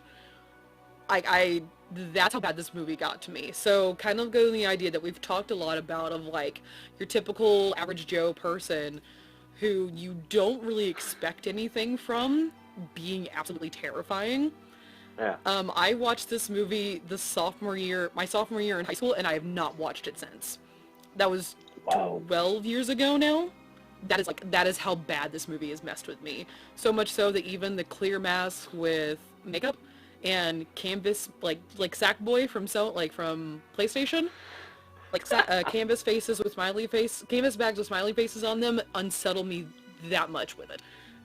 To have something to where this group of people are terrorizing a couple in a house to where they're both strapped to a chair, one's on one side, shotgun wound to the stomach bleeding out, and she's in there, why are you doing this to us? And the answer is just, well, because you were home. I can't do it. Like, it hit that chord in me so much that I couldn't sleep for 3 weeks. I don't get scared easily, and this movie did it, and I will not touch it again. So I just want to point out that this would never happen to me because the second that I saw one of those people in one of those sacks, bullets would be flying every which direction. Here we also go been again. happy. Freaking Yes. Superman Yes. has entered the building. But No, not Superman. I'm just going to put bullets in every inch of everything. It's Honey. going to Okay, hit something. Honey, I we're would not like John to Wick. point out, Kyla, I'm sorry because God forbid any nut job watches this pod. They're like, oh, really? I know whose house it's we're like, going take to some next." notes real quick. Yeah, no, I'm not Oscar Pistorius. Calm down, Zim. so I guess a little bit more details about the movie. The movie itself, it's a couple in a house, and this person shows up, starts ringing their doorbell, and just kind of just bothering them, just being a nuisance, and it gets further and further, worse and worse, to where they get into the house, they start kind of creeping around, sneaking up on them, just being in their presence, but completely not knowing that they're even there, kind of on the same idea of Hush, which is a newer movie. I can't handle that because I'll be home alone. I'll see something move out of the corner of my eye. Mike can tell you that happened about a month ago. I saw something move out of the corner of my eye, but I went to the kitchen and he was there and not where I saw something move, and I was not okay for about an hour. I had to search the house with a gun to make sure nothing was there. That is how it hits me. Not my gun, by the way, Zim. No, it was my gun. It was my pistol that I was walking around the house with to make sure there was nothing that was inside. It was supposed to be. This is Texas, so we This was expect it. This was Oklahoma. It's really Well, interesting what it's Kyla one of said those- because, Kyla, and I'm wondering, and I Yeah. promise I'm not trying to be sexist or chauvinistic here, but No. my older Yes, he is. sister tells me Same all feeling? the time because I will recommend, in my family we all like horror films, and I will recommend films like Yeah. Strangers to her to watch. I will recommend things like that. she does not handle home invasion films well, No. and she is Yeah. not the first friend of mine who is a girl who likes horror movies to say That's that. fair. I think kind of like Mike is being all tough right now, but I do think there's something that is going on with the battle of the genders here, where I So- think that home Yeah. invasion films are for really scary to a lot of the female contingent out there. That really scares No, them that's fair. because like I I'll tell you one of the movies that is not like the greatest horror film ever, but it's so psychologically screwed with me is Funny People, the Mhm. original. And yeah. I had my sister watch that, and she has never forgiven me to this day. And when I told her about The Stranger, she was like, "Not a chance." If it's she'll ask me that before No. horror films. She'll be like, "Is it a home invasion movie?" Because I can't handle it. So I will say, like, I've seen other, I don't say other, because that's not a typical genre. Like, when The a stranger, Purge. like, okay, The Purge, whatever. Hush. Like, The when first one. When a stranger calls. Right. There Hush. is a Hush. You Actually, can I never loved forget it. Hush. A lot of them have That's a been great foreign, film. by the way, I before they were remade. loved Hush. Yeah. Like, I loved Hush. Hush was fantastic. So most home invasion films don't get me, but Stranger did. What about the Only second because one? You didn't watch of- it. Nope, I did not watch the second one. You didn't miss The first anything. one It messed was with me crap. too much. So with it, I think the whole part of it was kind of like going back to what we talked about a lot. That it's like your average Joe person just showing up and is just deciding to do this for seemingly no reason. Like I said, she gave the reason was just because you were home, because you were here. If you didn't decide to come out and stay at this place this weekend, none of this would have happened to you. That sort of thing is just kind of like. So don't go to cabins in the woods unless you have guns. And bear that traps pisses all me over off. And the I place gotta is tell what you, I'm it does piss me off in the genre a little bit that they always feel like, and a lot of times it happens with the sequels, with the older ones, but especially with the newer ones, that you always have to have this background They have to story have a and reason. why they're doing it. The brilliant horror films, there is no Yeah. background story. You know, the No. zombies are going out and they're Halloween. doing what they're doing because Hell, that's yeah. what they're doing. The killer shows up and starts killing people because that's what they do. Because Yeah. that's real life and that's what's terrifying. Yeah. Yep. And honestly, that's That's the why thing. Stranger's While on. while it may partially help put your mind at ease to know the motivations of the killer or the psycho or whatever the No. villain of the horror movie may Not be, really.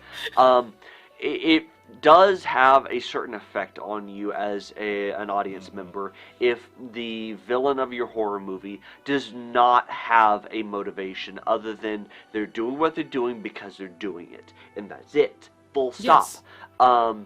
Because one of the most terrifying things about the classic horror movies is that it's possible to have a psycho committing just these just horrible atrocities because the second you're able to try to rationalize these When actions you can humanize of a it, psycho, it's not as scary. exactly. Yep. While you may understand it more, and it may have a more like deeply embedded thing of, well, could I possibly ever become that kind of psycho? Because now I understand, and I had that thing happen in my childhood too, without a backstory, just having that straight killer psycho whatever Just as because. the villain. You don't know what caused it, so that's the more terrifying thing. Maybe you Well, like- could be pushed to that, but you don't know what caused it, so Yeah. yeah. But like that goes back to like the all-time great line from Halloween. Like I sat across the table from him from 10 years, and the only thing that I saw in his eyes was evil. Yes. Mm-hmm. Like some people Wait, just Mike, that's not as good as the dog because he got hungry. I mean, come on now, man. No, but it is. I mean, the first Halloween, that's I the mean, that's genius of also a pretty good Carpenter. one. You don't find out about any of this crap with Laurie Strode and his sister and all that other nonsense until the two. sequels start coming out. Like, he's just a dude, killed his sister because he was evil when he was young, and goes and going after and killing more people and doesn't care about human life at all. Yep. That's So next up on Yep. All right. next up on the list, I like made Stranger my a lot, list. though, Kyla. I think it's a really, really good movie. It always scared the hell out of me. So it's next up good, made but my I list. I'm will pretty not sure watch it again. Kyla made your list too, if I'm correct. Was Alien. No, it was not my. That wasn't the one we shared in common. No, I think Alien okay, only well, had. You only had Alien. it was only Yeah, me I think then. you're the only Well, one who had Alien, Brad. I guess you Yep. guys just kind of suck. Okay, cool. It was a toss-up between. So I was between this and my other film that was just on mine. Yeah. So the thing about Alien is that, yeah, it's sci-fi, and you all know that I am such a sucker for a good sci-fi film. But what made Alien absolutely hit my top 5 for horror thrillers was the perspective that Ridley Scott was able to give in the cinematography for this movie, and really give that personal feel from the perspective of the camera. The close-up shots that you had so often throughout the film, seeing the emotions of the characters and the dark, desolate environments that they're in, and just feeling isolated. Because, yes, I will give you, by all rights, as a horror thriller, the original Blair Witch Project is a great horror thriller. I would be willing to argue without Alien, you would never have gotten the Blair Witch Project, because so much of the cinematography that inspired Blair Witch clearly comes from a lot of what came out of Alien. The framing, the way that you frame the individual character to just a completely unknown environment that you can't fully identify, but you can kind of relate to based on just the atmosphere that you feel. It digs down deep to that little part of you that sticks around into adulthood, that comes up in childhood, of your fear of the dark. Of you don't know what's out there. The second the lights go out, you don't know what's there, but clearly any noise you hear could be something that's coming for you. And Alien absolutely hit home on that. And I think it is so amazingly well done for that. I still look back at Alien and am terrified of so much of that movie. No, it's a great movie, but Aliens is better.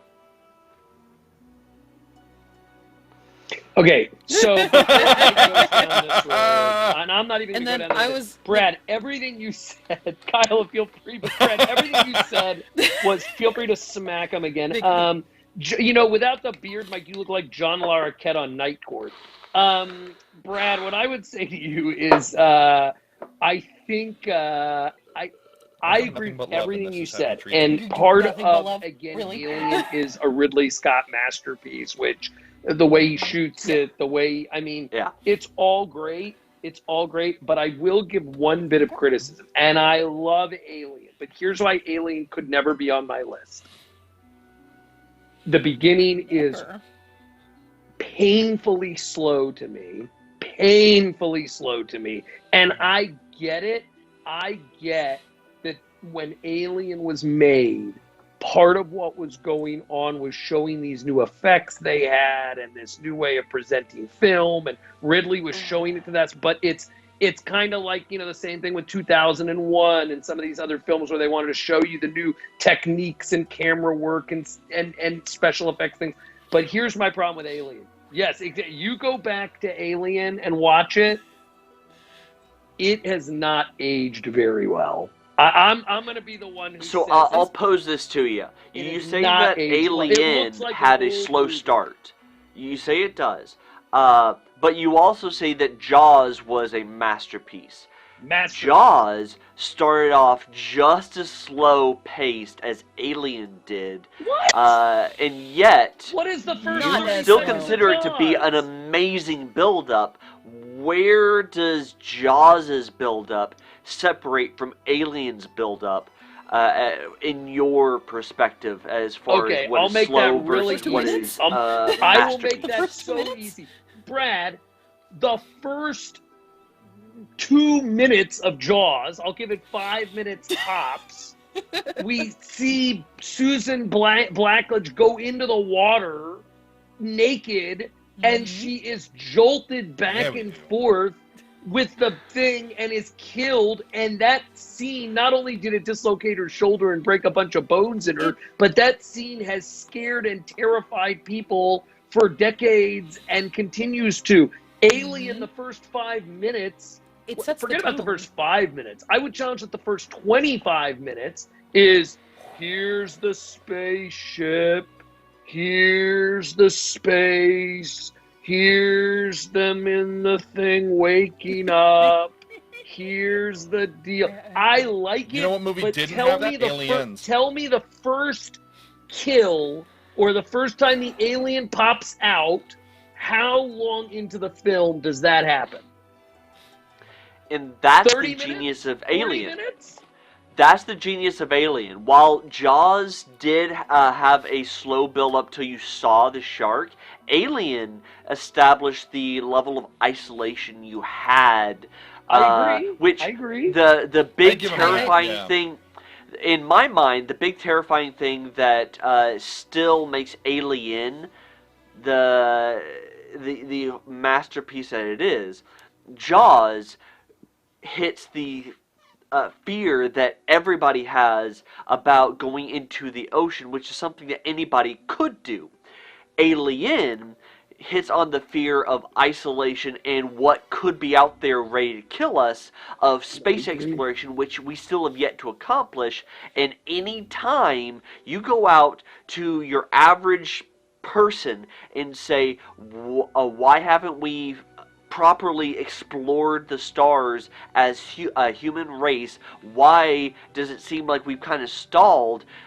More often than not, you're not going to get, technology, this, that, whatever. It's, well, what's out there?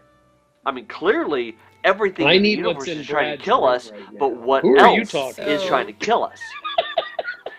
If even, I'm sorry, that was amazing. oh, Mike, come we're not on, going to space because so- we're worried there's an alien so- out there. So Brad, can I be real honest with you? Astrophysicist, wheelchair. Why am I blanking on his name? Stephen Hawking. Isaac There you go. Asimov, If even Carl Stephen Sagan. Hawking is saying that at some point aliens are going to come and kill us, one of the smartest men on the planet, there's something there. I'm just saying, one movie touches on the fears that we can feel and see today. The other's touching on the fears of things that are yet to come. I and agree with what you're saying. it hits I a don't want this deeper to turn into a fear in comparison us. between Jaws and Alien. Oh no, 'cause never. It's apples to oranges at that point. Yeah. We're not going to do that, but what I will say is that everything you said holds water. I'm just telling you that, and Alien is great. I'm just telling you that when I go back and watch Aliens, Alien 3, Prometheus, Hey. We don't speak about Alien 3. We don't talk about Alien 3. That Ridley Scott's masterpiece is Prometheus, and it's not Alien, the original. I'm just going to say that when he finally had the technology, the CGI, and what he wanted to be able to finally do, he did that, and it's very, I don't know. Again, you go back and watch Alien, I love it. It does, though, look like an older film, grainy in some of the shooting. There's some special effects that leave me shaking my head a little, but I'm just saying, I'm not gonna. It's better Brad, than Piranhas 2. Fail. Can I be Fail. real honest, Brad? Brad, can I be real honest? I Go was for more it. terrified of the alien popping out on the ride and the great movie ride at Disney World than I was of it in an actual movie.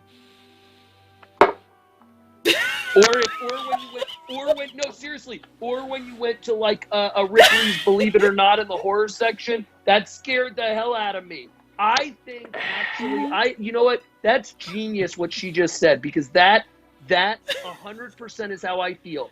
I feel like what Ridley Scott's genius is that he created with Stan Groom, he created that character, he created that alien fantastic. that has terrified us, and they've gotten so much mileage of it. But the original, Brad, right now you're more scary. I than never that take first off Alien Brad, and now I movie. got him on edge. Brett, you Over there pointing like- more if you showed up at my house right now. All right. I'm sorry. What's next? There's still one movie that Brad and I haven't talked about yet, I think. And then There's there's two a... That movies is fair. we Yes. haven't talked about So Monday. next one up was only on mine and Kyla's list, which means David and Mike, you guys are slacking. A Quiet Place. It was, I loved that movie. It was This so good. is so Great movie. directorial, I believe, John debut Krasinski. of John Krasinski, and as much as everybody's gonna As a look back at director. John Krasinski and say, "Oh, The Office was amazing for him," I think that his directorial career is going to be so much more incredible Oh, as absolutely. a viewer's experience than anything that he will ever do as an actor. Like, clearly, Yes. he has a certain level of genius Had an as a idea. director that we need, like, desperately. So, So he's trying to follow in the footsteps of Affleck. But more successfully. Don't even roll your eyes, Zim. Affleck's an amazing director. So, I love The Quiet I've Place. liked Affleck's movies, but he hasn't made a great horror film yet. No, not yet. This is a great horror film. This is a great horror film. No, I'm talking Yes. about in the vein of an actor turning into a great director. I mean, I'm not ready to say John Krasinski's a great actor yet. Sorry. Sorry, I'm okay. not. That's okay. No, I meant director. No, you said from No. a great actor into a great director. I'm not willing to say that John Krasinski's Fine. been great at Fine. acting yet. And that's fair. A highly acknowledged actor to a Like, great I would director. say To a you're great kind of director. like Jordan Peele. I love Jordan Peele. Oh, I think Jordan yeah. Peele's amazing. He Yes. cracks me up. Would I be willing to say Jordan Peele's a great actor yet? Nah, I think he's been a better director than he was an actor. A great comedic Which actor? isn't a bad thing. Yeah. Maybe. I think Robin Williams So- and Eddie Murphy were great comedic actors because they showed me their range. I feel like Jordan Peele and John Krasinski maybe haven't necessarily shown me their range yet. But that's for a separate Fair. And conversation. that's fair. Fair. Another Sorry. time. Go ahead. But no, so I love But yeah, The Quiet Kyla. Place because Yeah. it was one of those movies to where watching it, you could swear you could also hear a pen drop while like watching it with a group Oh. of people because you were also on edge of trying to make sure you're staying quiet so that they're safe in the movie. 'Cause you know you're not there. You're just watching. There's maybe like a total of like 1,000 words across the, well, not that little, but like 1,000 words across the film that are spoken. I yeah. don't even know if it's that much. Like, I mean, It's I'd very be little willing to talking. argue It's all there has to just- be less than 10 pages of dialogue in the whole thing. Yeah. probably, yeah. Like it's And a when very you have straightforward people film, telling kinda like, you coming out of that like they're getting pissed off at people who are bringing popcorn and concessions and stuff into that movie, and I Yeah. purposely went into that movie and did not eat or drink any. Like I was like, I'm gonna go into this movie and I'm gonna tell you right now, people start eating crap. So when I went to Yes. see it, I made sure to go like in the middle of the day when I was like, it's probably gonna be a really empty crowd because I want to get it. What That is way you is can like, a Mike, also- really bring your gun. immersive experience. It's an immersive It experience. was- It's it amazing, is, and when I'm with you're you. on I think it's brilliant. I think Krasinski did an unbelievable job. It is. The only knock I have against it is again what we talked about, which is, I mean, I guess they had to, but when they kind of tie in everything and the girl and the hearing aid and the all that kind of stuff, I was like, okay, they had to I'll give you that. explain it, and I get it. kind I of get being it. a little I get cheesy, it. and that's cool. I get But it. I get what it. it- But what you it's said it's earlier- amazing. He did something that no one else had tried to do, and for that, I like tip my hat. And I was very excited about the sequel before COVID hit. So we'll see what he does Yeah. with that. But I So- love it. I love it. It's a great movie. Going back up to something that you and Mike talked about earlier was like, what makes a great film of killing a kid or a dog? A kid gets killed very like swiftly. So therefore, great director. I mean, so far it follows, but So far, like, you I'm see a in. kid It's a die, good and it first gives step. you.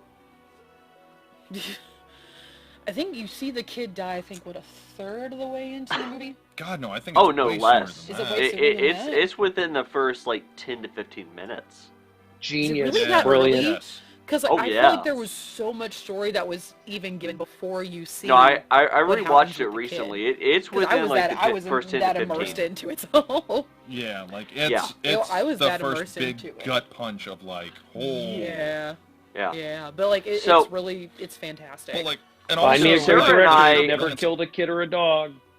So Sarah and I went to go see this movie at Look Cinema, which sadly one of the casualties of R.I.P. the pandemic. Moment of silence. Pour But, out some of that Yeah, alcohol. pour one out. Pour one out. Yep, pour one out. I don't have anything For my to- homies. There it goes. Yeah. What's the Dr. Evil? One for me, one for my homies. But But no, seriously like, though, so we went to go see it there, and as sizable as their individual theaters were, I swear there was so much of the movie that we didn't hear anything from the audience. Like there were even moments that we didn't hear breathing. It was just so intense, and even watching it again at home, yes, it just has such a my cat scared captivating me. thing. Oh yeah, like this is one of those movies that if you watch it at night, at home, lights off, curtains closed, everything, even the AC kicking on is going to scare the crap out of you. It is such a well done movie. Like this is the movie that the feel, the atmosphere it gives you is what, as great as they were, 28 Days Later and season 1 of The Walking Dead were both trying to give you as far as atmosphere. A Quiet Place perfected it, and Nailed it it. was Yes. so good. I watched it about 2 months ago. I was just like, I want to watch a movie, so I threw it on because I own it on Amazon. I'm hanging out. I'm just sitting there watching it. I'm dead silent into the movie. And all of a sudden I feel the wet nose of my cat touch my leg.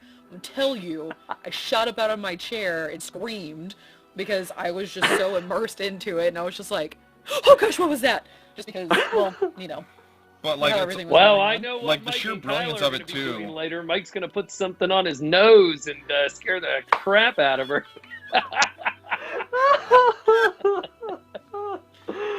Oh. Anyway, no, but it's also like the sheer brilliance of like also like think of the brilliance of the concept of the movie is if you make sound, you're dead.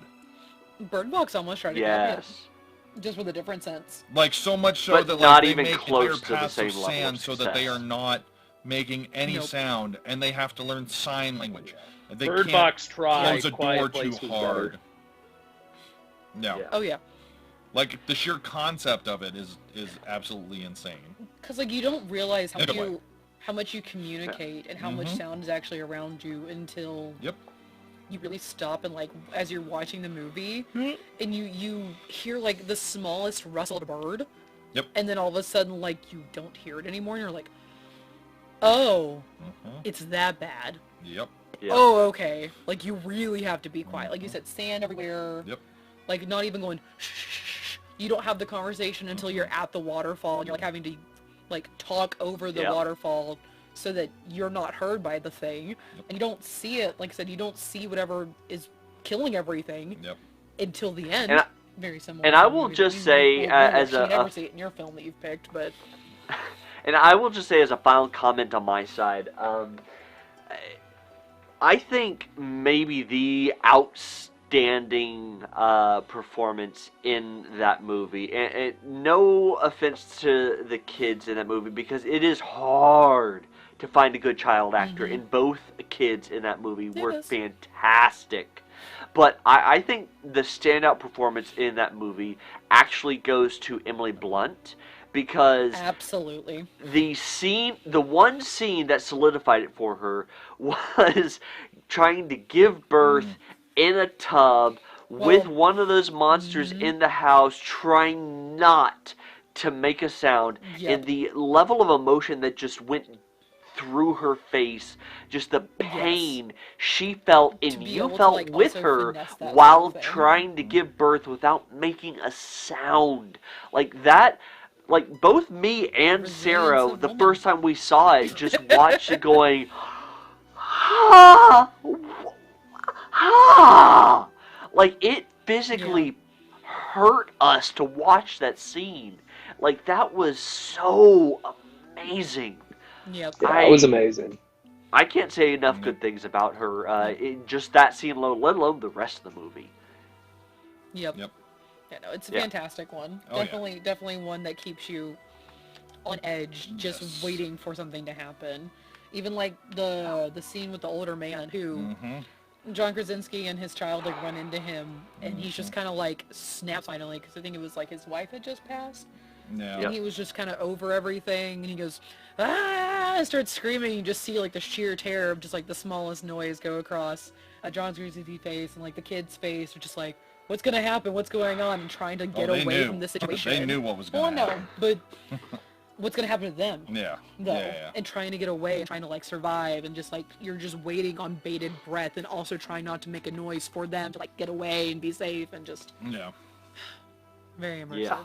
10 out of 10. Would recommend if you haven't seen it. So the final two movies to make all the lists.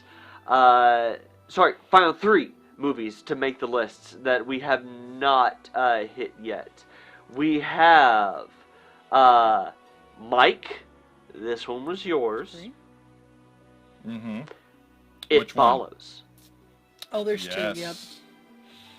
Oh, I loved this movie. So why me and Zim. why a movie that So me is and making Zim a saw this. horror film about an STD? Spoiler alert. Yes, spoiler alert. So what's the I've old already trope, seen this movie. right? It's called It's- Donald Trump the last 4 years. He's an STD. I can't get political, Keep but on other people going, can. Mike. Well, because you can't keep it Jesus. under control. Uh, Not fair. Yeah, and it It's just okay. spreads. So, yes, Hey, like an STD, it spreads. Focus. Literally, it's the real Um, virus. so I'm trying, but you keep talking. There you go. So me and Zim saw this. Me and Zim saw this at the Angelica. This was one of those films that had like insane critical buzz when it first started hitting, and it was kind of one of those small art house, like you had to go to an Angelica or a Look or something to see it. Mm-hmm. And the whole concept for people that haven't seen it is, it's if you have sex with somebody. I can say that, right? We're not gonna get. no, You're you're straightforward. fine. Okay. You're If not you dropping said If you the grab ball. her other by the euphemism, feet. we'd be fine. We'd be in trouble. But you're good. No, you Oh, can. ooh, He said you ooh. can. You can grab them, but oh wait, sorry. So, but the whole concept is If you have sex on somebody, yes, it is essentially a killer STD, right? If you have sex with somebody, it passes this thing on to you, where we still don't know exactly what it was, will come and kill you, right? It kind of plays on the old horror trope of like, oh well, if you give it up, you die. on every This horror movie. literally takes that and puts essentially like a curse on you. There's a reason Mike lived the for other so thing that- long. It's true. It's true. I mean, your hair might be showing that you're actually ghostly, Yes, and you are a very cold person. I am a very cold person. Both The- emotionally and physically. yes. The other thing that's so brilliant about this movie too is that the only person that can see this thing coming is the person that it's trying to kill. Nobody else can see it. So you have kind of like what played off The Sixth Sense, right? You have this Yeah. one central character that can only see everything that's going on around them. It is only the one central character that can see this thing that is coming to kill her. Yeah. Nobody else can see it. Nobody else really believes it at first, and then some goofy stuff starts happening. But it's that sheer terror of you're the Goofy only... stuff or spooky stuff. Both. But it's that sheer terror of you're the only person that can see it. You're the only person that knows what's happening. You don't really know what's happening. There's a fantastic scene in the movie where the main girl has her back to, like, they're sitting on a beach and they're all sitting around in lawn chairs, and she has her back facing land, and you just see it just walking up to her, and nobody else can see what's about to come, and you're sitting there in the audience like, no, there's no way. Like, is this really about to, is this real? Oh, yep, it's happening. Is it Like, it's happening. Is it like Death Stranding? To only certain people can see the BDs? Kind of, sort of. Okay. But You know the what? other thing So- that, you know sorry. what? You know what? I So, thought was out cool? of curiosity, why does It Follows beat out something like The Ring or The Grudge, in your opinion, as far as a horror thriller? Because they all have to similar me, concepts. Yes, they do. But to me, what makes this so terrifying is that we don't ever really get explained what happens. We don't or why it's happening, right? It happens. And in fact, if you want to be honest, the really effed up thing is that the main character, the girl, the guy gives it to her on purpose. Well, Because that's once you have what I was sex with about somebody, to you say. pass it. Is that you knowingly do that to someone to basically, in a sense, save yourself, and that's the real psychological twist on the whole thing. Is that Sure. you're aware that you're doing this to someone else. That's terrible. And I'm with Mike. I love this, although Mike does know that I have issues with the last 15, 20 minutes of the dramatic ending, which gets a little ridiculous. It does, but at the same time, it's also really messed up because then it starts taking as it gets more persistent, it starts taking the form of things to actually psychologically terrorize you. Right.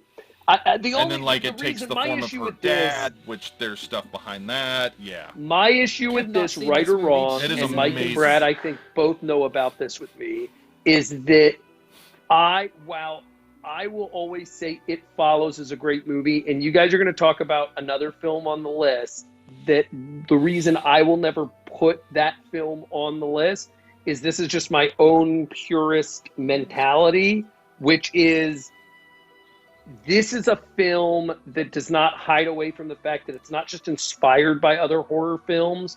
It pays homage to other horror films within it. Okay. And call me a purist, call me whatever you want. It's very hard for me. That doesn't mean I don't think they're great movies. It's very hard for me to put them on any sort of a top 5 list because I feel like they weren't the original creator of it. They weren't, that's why and you could say Carpenter is, obviously inspired by other people. That's why I don't put The Thing on the list because it was something else. But that's just my own psychological thing with, I love It Follows, but if I'm going to put It Follows on there, there's 20 other horror films that I could put on there that were inspired by other things that I love. Still doesn't mean I don't love the film. I just would never put it on a top 5 because it's not original to me. That's fair. No, that's a very fair argument, but you and I always have this argument about certain directors that I love that you're a fan of, but you don't think as highly of them as I do. And it's I just need because them to you put always their come back own... to the originality. Right. But I always argue that just because it's not original doesn't mean that it's not good. To find the originality, like Blair Witch Project that was brought up, that is so original, and I didn't put it on my list. Of course, it inspired but a whole genre. You can say, like Brad did, that Alien inspired some of that, but it is done in such a different way. You wouldn't watch that unless you're really diving deep and saying, oh, that has some Alien or whatever. It Follows, it's in your face. You know what I mean? It's of course, yeah. No, and I will say the Blair Witch Project almost made my top 5 as far as horror thrillers because it was so groundbreaking. The fact that it was very clear from the start, this is a fictional movie, but the way they marketed it made it so much of America wonder, was it real? I mean... Right. There were people really wondering. No, it was amazing. But at the same time... And they kept the actors away from the media and the public forever, so you didn't know. But at the same time, I will say that the one thing that the Blair Witch Project had, aside from the fact that it did actually start a whole subgenre of horror films, the found footage genre, aside from that, because it did fall under being inspired by enough other classic horror films, that's the only reason why it didn't make my top 5. Otherwise, yeah, no, Look, and I think deserves recognition. But so, again, honestly, like, I think I that's do a fair agree with argument for Mike. both of It y'all, to be Follows, honest with you. compared Yeah. to something like this, does have a very unique perspective as far as this specific subgenre of horror. Yeah, and then the other thing too that you have to remember is the big morality question that comes up in this movie, right? It's like, hey, Do you pass it on, or do you... yep. It's like, would you be willing to do this to somebody knowing exactly what's going to happen to them? Like, is this something that you could honestly say that you would do knowing what it's going to do to them? And then what they try to do to actually pass it on to get it away from them. I and have it a still list keeps of coming people back, that and it still keeps coming I would back. have like no the problem lottery. passing it along The to. Troy lottery, that is. Yeah. What's up? Say again? I have a list. Like we all have a list. I have a list of people I'd like to pass this on to. I don't, I feel like but I'm on the that thing list. is, though, the people that you would want passed on to, I don't No, think they you're swing not. that direction. That's So I'm just disgusting. saying. Yeah, let's move Uh, on. I'm just saying because you would want to see me brutally murdered. No, and I don't want to bang you either. With that, jumping Come on, on to the let's final do two movies on the list. So we have the movie that made David, both yours and Mike's list. Kyla, I don't remember if it made your list, but it did make mine. A Nightmare on Elm Street. Didn't make mine. No, it's just The original. Yeah. Yeah, it didn't make my list. This is you and Zim. Oh, well, fair enough. So, this is a movie that I do have to say, any movie that can actually take an audience and make them afraid to fall asleep is fantastically done. But the way that they do it, the fact goes that Johnny it Depp has into the bed. inspired so much parody and inspiration within this particular subgenre of slasher films, makes it a pure classic in my mind. But as a horror thriller, the effect that it has the first time you see it, There he is. needing to very Hey, nice. do you have a... Where's Scary Terry? Yeah, we're Scary Terry. Where's Scary Terry? You can run, but you can't hide. But the effect that it has Say the the first next time word, but- anybody watches this movie, of making you, even still today, terrified to fall asleep, is Yep. Yeah. that is something special that I mean, Yeah. even as cheesy as some of the effects are, it still feels so visceral watching it today. It is. And this one, Brad and Mike and Kyla, is the king to me of the film where finding out about the villain and the background story makes the most sense. Like, what Freddy Krueger's, why he's coming after these people, why, he's attacking them in their sleep, why, and by the way, here's a cool one for you. So, do you know how Freddy Krueger came to be? Does anyone know? Here's some great horror trivia for you on Halloween. So, I'm sure it's someone who... Groundskeeper Willie, wasn't it? Nope. It came to be It's Old Man Jenkins? that when I was making the Treehouse of Horror when reference they to were Simpsons. when Wes Craven was filming, come on, the one with the one-eyed guy, the family, the nuclear family, House of The Hills has Hills one Have eye. The Hills have one eye, or the Hills have eyes. Sorry, the Hills The have Hills eyes. The Hills Have eyes. Eyes. The Hills have eyes. When he was That's what I filming just that, said. The Hills Have Eyes, when he was filming that with Untitled Kane Hodder, that they had a situation where one of the special effects things went a little haywire and there was some fire and the person almost got burnt. And apparently Wes Craven turned over to Kane Hodder and said, you know what? A villain with a burnt face would make for a great horror film. And you kind of love that that's what Wes Craven was thinking at that moment. But that's a totally different Almost kills. story. Almost kills a Teamster. Hey, let's make a movie.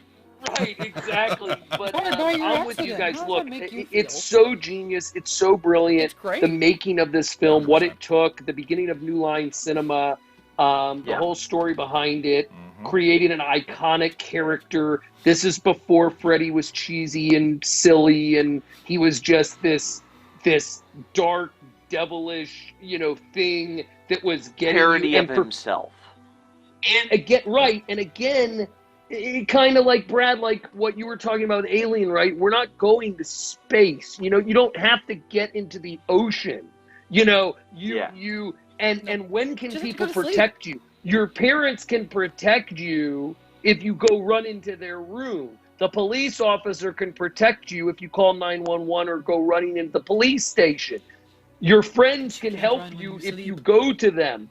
You have to fall asleep. You have to go to sleep. Yep. And it's just pure genius. And it's not It just the is. idea, it's the implementation of the idea.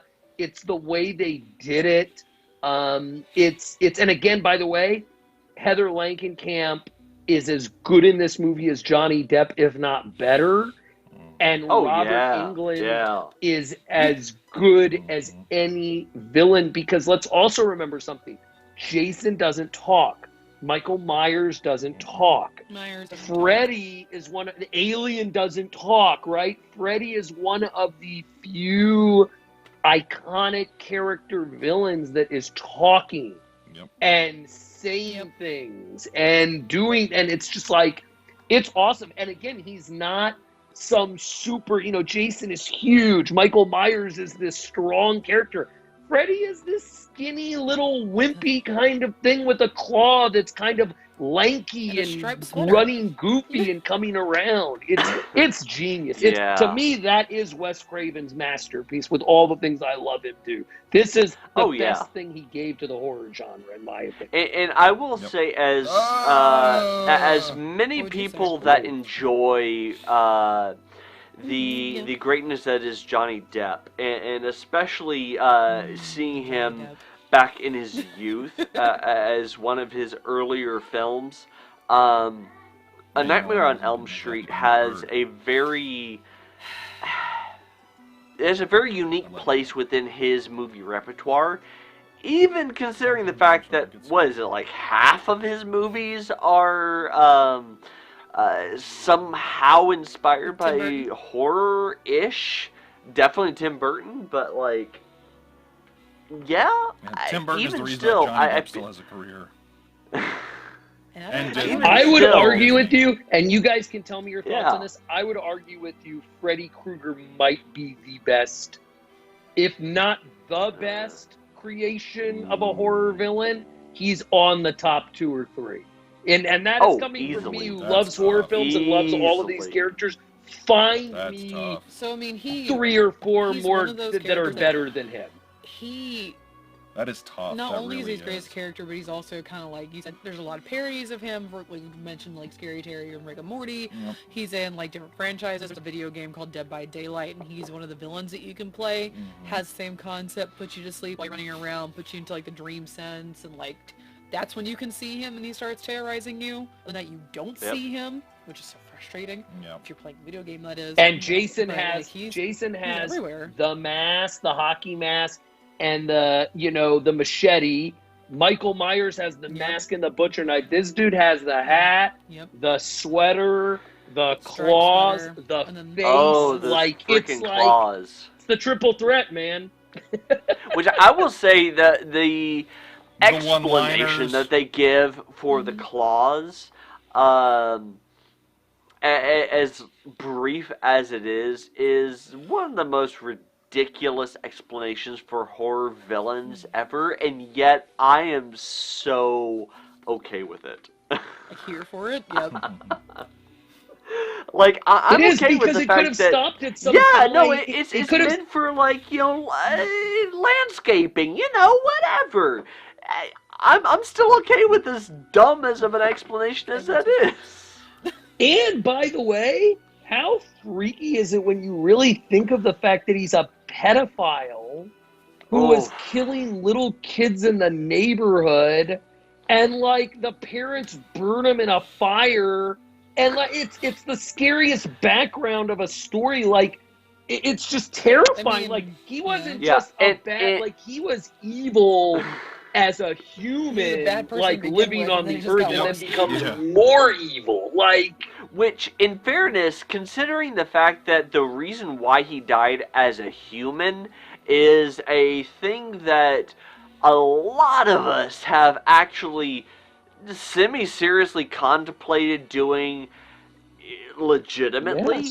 yes. Vigilante justice, yeah. I mean, it's... Can't say I have. Yeah, call it no, frontier that justice, does sir. kind of add a little extra level to it of, okay, Brad, sure. Think about Brad, Yeah. Mike, and I Kyle. was like, Think I about can't all of even, the like, feel attacks bad that for Wes him. Craven makes on society. The dad is a Ooh. police officer. The idea of the mob and the parents and the vengeance going against this guy, and they had every right to go after this guy. The idea that the mom's turned into a total drunk and an alcoholic. The idea that the teens are totally screwed up because of all of this, and this town that keeps this secret that nobody's talking about, that this guy just Oof. happened to burn down in a, I mean, it's really, there's a lot going on dear here. me. Yeah. Yep. There's a lot going on here. There good. really is. Yep. Last movie on the list, because we have definitely gone over Close to time you. on this. Yep. This is one that It is I my think film. Mike was just you. The Thing. Yes, sir. Yep. Shush. Another Shut John your Carpenter mouth classic. while I talk. Yes. Another John Carpenter classic, a cinematic masterpiece, a horror masterpiece. I would argue quite possibly the greatest horror movie ever made. This movie, we've talked about a lot of... Just keep talking. With a lot of the films that came before this, we talked about the feeling of isolation. We talked about the feeling of you don't know who you can trust. Being in an environment where you can't brave the elements, where you are literally at the mercy of your environment. All of those things. I feel like this movie encompasses all of those probably better than any movie that I've ever seen. Like, this is a film where, and remember, this is a remake technically. This is a remake of a 50s not technically, it B-level is. horror movie. Well, yeah. But, I mean, John Carpenter took his own, made his own spin on it, put his fingerprints all over it. The fact that, this movie came out in, 85, if I remember right? Too late. So, Too late. Go earlier. Maybe a little bit, No. That was, 83. no. I think it was earlier than that. Sorry. 1982. Somebody quote me on the I year got while you. I'm... Mike, 1982. Okay.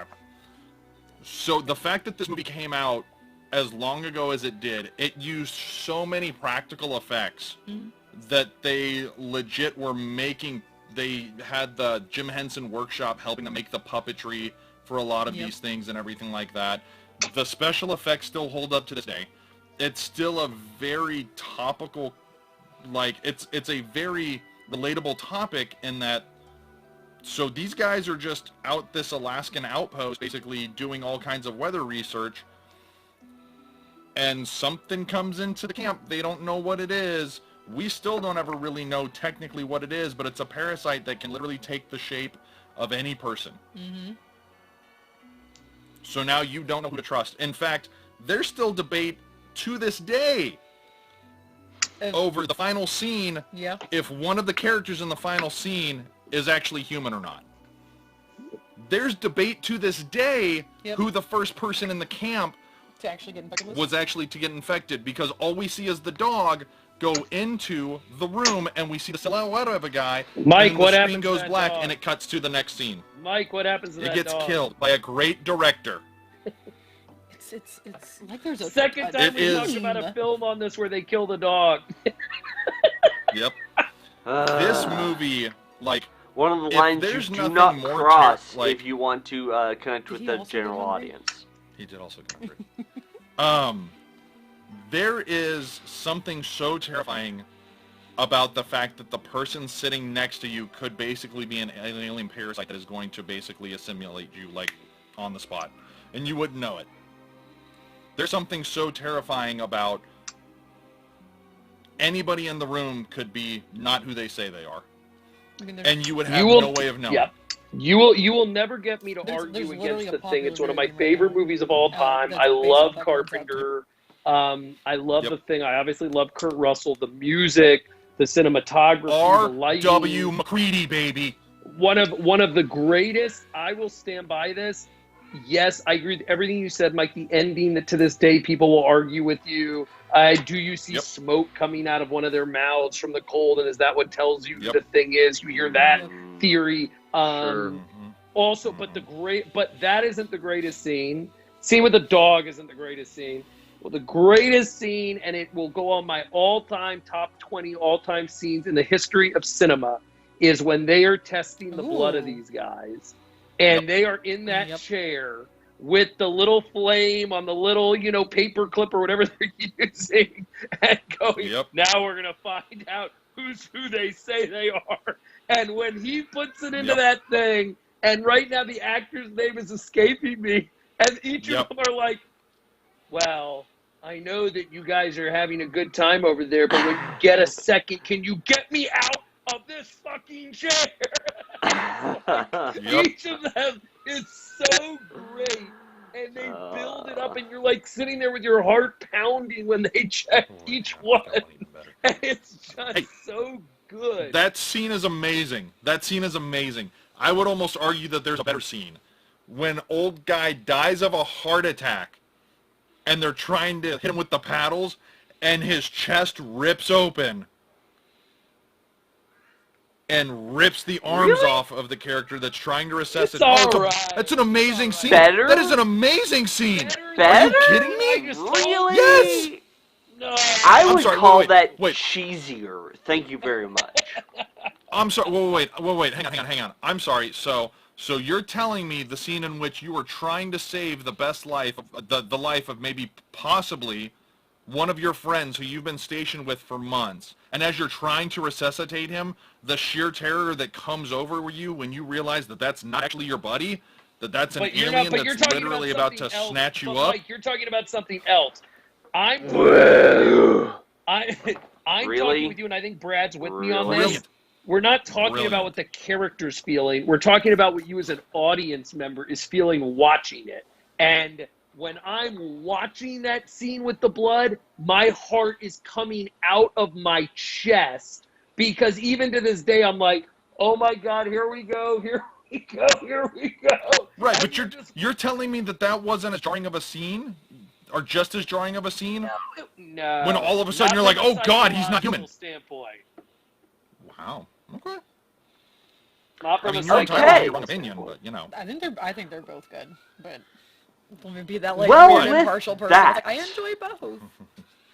The whole movie With is that- great. My Yes, problem with absolutely. Brad, and I'll just say this because I know we have to move on, but my only problem with it was that it's hard for me to put the thing, like someone else on this put Jaws on there. You're never going to get me to argue against any of those films because I love them so much. Mhm. I just don't know what Yep. category to put them in, because to me, like, putting Halloween makes perfect sense. The Thing, is it action? Is it sci-fi? Is it horror? There's It's so all of much those. there. I think that's what makes it so great. That doesn't have like a Oh, I agree. I don't know how we do it. I mean, look, Jaws is on my top 5 films ever made. So, Oh, I know. You're not I going to also- get me to argue against that. It's very tough. But I also don't think the that there's... Oh, go ahead. Good. No, the only thing I was going to say to you is you also have to remember something interesting about The Thing, which is might be unlike any film on our list. I'd have to go back and look of the top ones. Remember that this was a total bust at the box office. Remember, this was the most. This is the biggest budget that Carpenter had to this point, it bombed. And it was a total box office dud, and became a cult classic later on, especially with VHS and how big that became then. But it's so hard to argue that this isn't a horror movie when the last scene in the film, and it's not psychological, when you still don't know who to trust, and one of the guys straight up looks at the other and says, well, you know, the fires are going to be dying down soon. Well, how are we supposed to make it out of this? Yeah, well, maybe we don't need to make it out of this. And some people hate that ending, by the way. Some people hate that ending. Absolutely. It is a very incredible ending. That's fair. Mike, what do you think? Fair. I, to this day, will tell you that I think that, what's his name? Keith David. Childs? I think he's the Thing. To this day, I will tell you that. So I think he has to be when you see all of the steam coming off of Kurt Russell's character, and when he's breathing. Yep. Brad, what do you think? You think he is? Honestly, I don't know. That's one movie that left me very open to any option. Like I don't really have a strong idea about who really was at the last scene. I and then I guess the question becomes, and Kyla, I don't know what you thought. The question becomes, does it matter? At that point, is that the genius of it? Does it really matter? Effed. I think at the end of it, they're still effed. Like either which way, like exactly. It's the end. I think Like, which is John Carpenter, always the end of humanity. That's kind of So I agree that I think he is, just like you said, because of all the evidence and I don't want to say blah blah blah, but all the evidence and whatnot. But even if he's not, is it dead? No, obviously it was there for a reason. It was there for months, and all of a sudden it starts wreaking havoc on them. Well, no, because remember, Kurt Russell's character says it's trying to basically, what it's going to do is it's going to kill all of us, and then it'll go back into the ice and freeze over, and then somebody else will find it down the line. Yes. And it'll do the same thing. So either which way, like it's going to keep going. Yep. It's like a tardigrade. I don't know if y'all know what a tardigrade is, but it's like a tardigrade. That's what I'm going to go with. The thing was a tardigrade, and that's the end of that. Do you know what a tardigrade is, Brad? With that. Cue up the theme. With that, guys, do appreciate everybody that made it to the end. If you made it to the end, currently we have one person that stuck it out at the end on Facebook. Thanks, Bethany. Somehow, one person on YouTube, which I do have to say, kudos. That is impressive. Like, genuinely impressive. But, with that, guys, thank you. I don't mean to speak for all of us, but I do. I think we all had a lot of fun with this. Oh, absolutely. Absolutely. Whenever we get Zim on and we start talking horror movies. I have an idea for next year already. Oh, no. I mean, there's still a lot of the horror genre. There's going to be a world next year. Let me have hope, okay? Fair. I was going to say B-movies. Fair. But in fairness, within the context of horror, there's still a lot of the subgenres we haven't touched. So, there is. With that, probably should have said this earlier on. Question of the day. Guys, what is your favorite horror thriller film and why? Please tell us down in the comments below. And you cannot cop out and pick Thriller by Michael Jackson. Talk about anal. And if you do... throwback to earlier in the show. And on that note. With To that, wrap it up, guys, thank you so much for watching us. We do appreciate you joining us. If you've actually made it to the end, fantastic for you. Do not forget, if you have not already, Start for you. please, please, please, don't forget to like us or follow us on Facebook and like the video. And like the video and subscribe over on YouTube in order to appease the Google overlords. We really, really need you to do that. And of course, if you don't have time for our videos, but you would still like to keep up with our show, you can always get the audio of all of our interviews and our live streams over on Apple Podcast, Spotify, iHeartRadio, Google Podcast, and Stitcher. And please do not forget to follow our good friend of the show, David, over on the Last Call Podcast. If you are a sports nerd, yes, sports nerd, go check him out. You will not be have you checked him out? disappointed. You fit that genre. I've been on his show. Anybody notice that Mike's gotten grayer since this started? I mean, you know, that's a very good question. Have you? Have you, Mike? Mike's in his second term. Aren't they cute? Kyle and Mike are so cute. I just want to say that. It's so cute to see. Kyla, I love when you touch his beard. It's so cute. I love it. It's one of my favorite things in the world. I'm about to... Don't you shave it. Don't even. I'm about to come borrow that mask, Zim, and take care of this issue.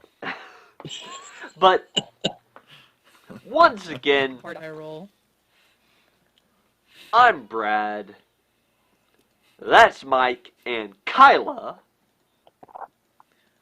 And, of course, our good friend David from, once again, the Last Call Podcast. Leave the mask All on, it things looks better. sports. Please, don't forget to check David out. Please, please, please, come back and check us out next time. And, in fact, quick little heads up. The next time you see us live, there will be, on my side at least, a new background because we will be in our new studio. So, Look at you. yeah. I mean, Moving on it's up. only Big adult. been, what, Moving on up. 3 months since we started teasing it? So, Yep. you mean, it's not like, you know, it's not like a pandemic slowed everything down or anything. no, never. Not at all. Say the P word. But no, it's the C word you Where's that can't censor say. The P word is fine. But with that, guys, Penis? thank you so much for. Thank you so much for joining Continue. us. Until next time, we have been Dallas Geek, and see ya. Be safe. Happy Halloween, Happy everybody. Halloween.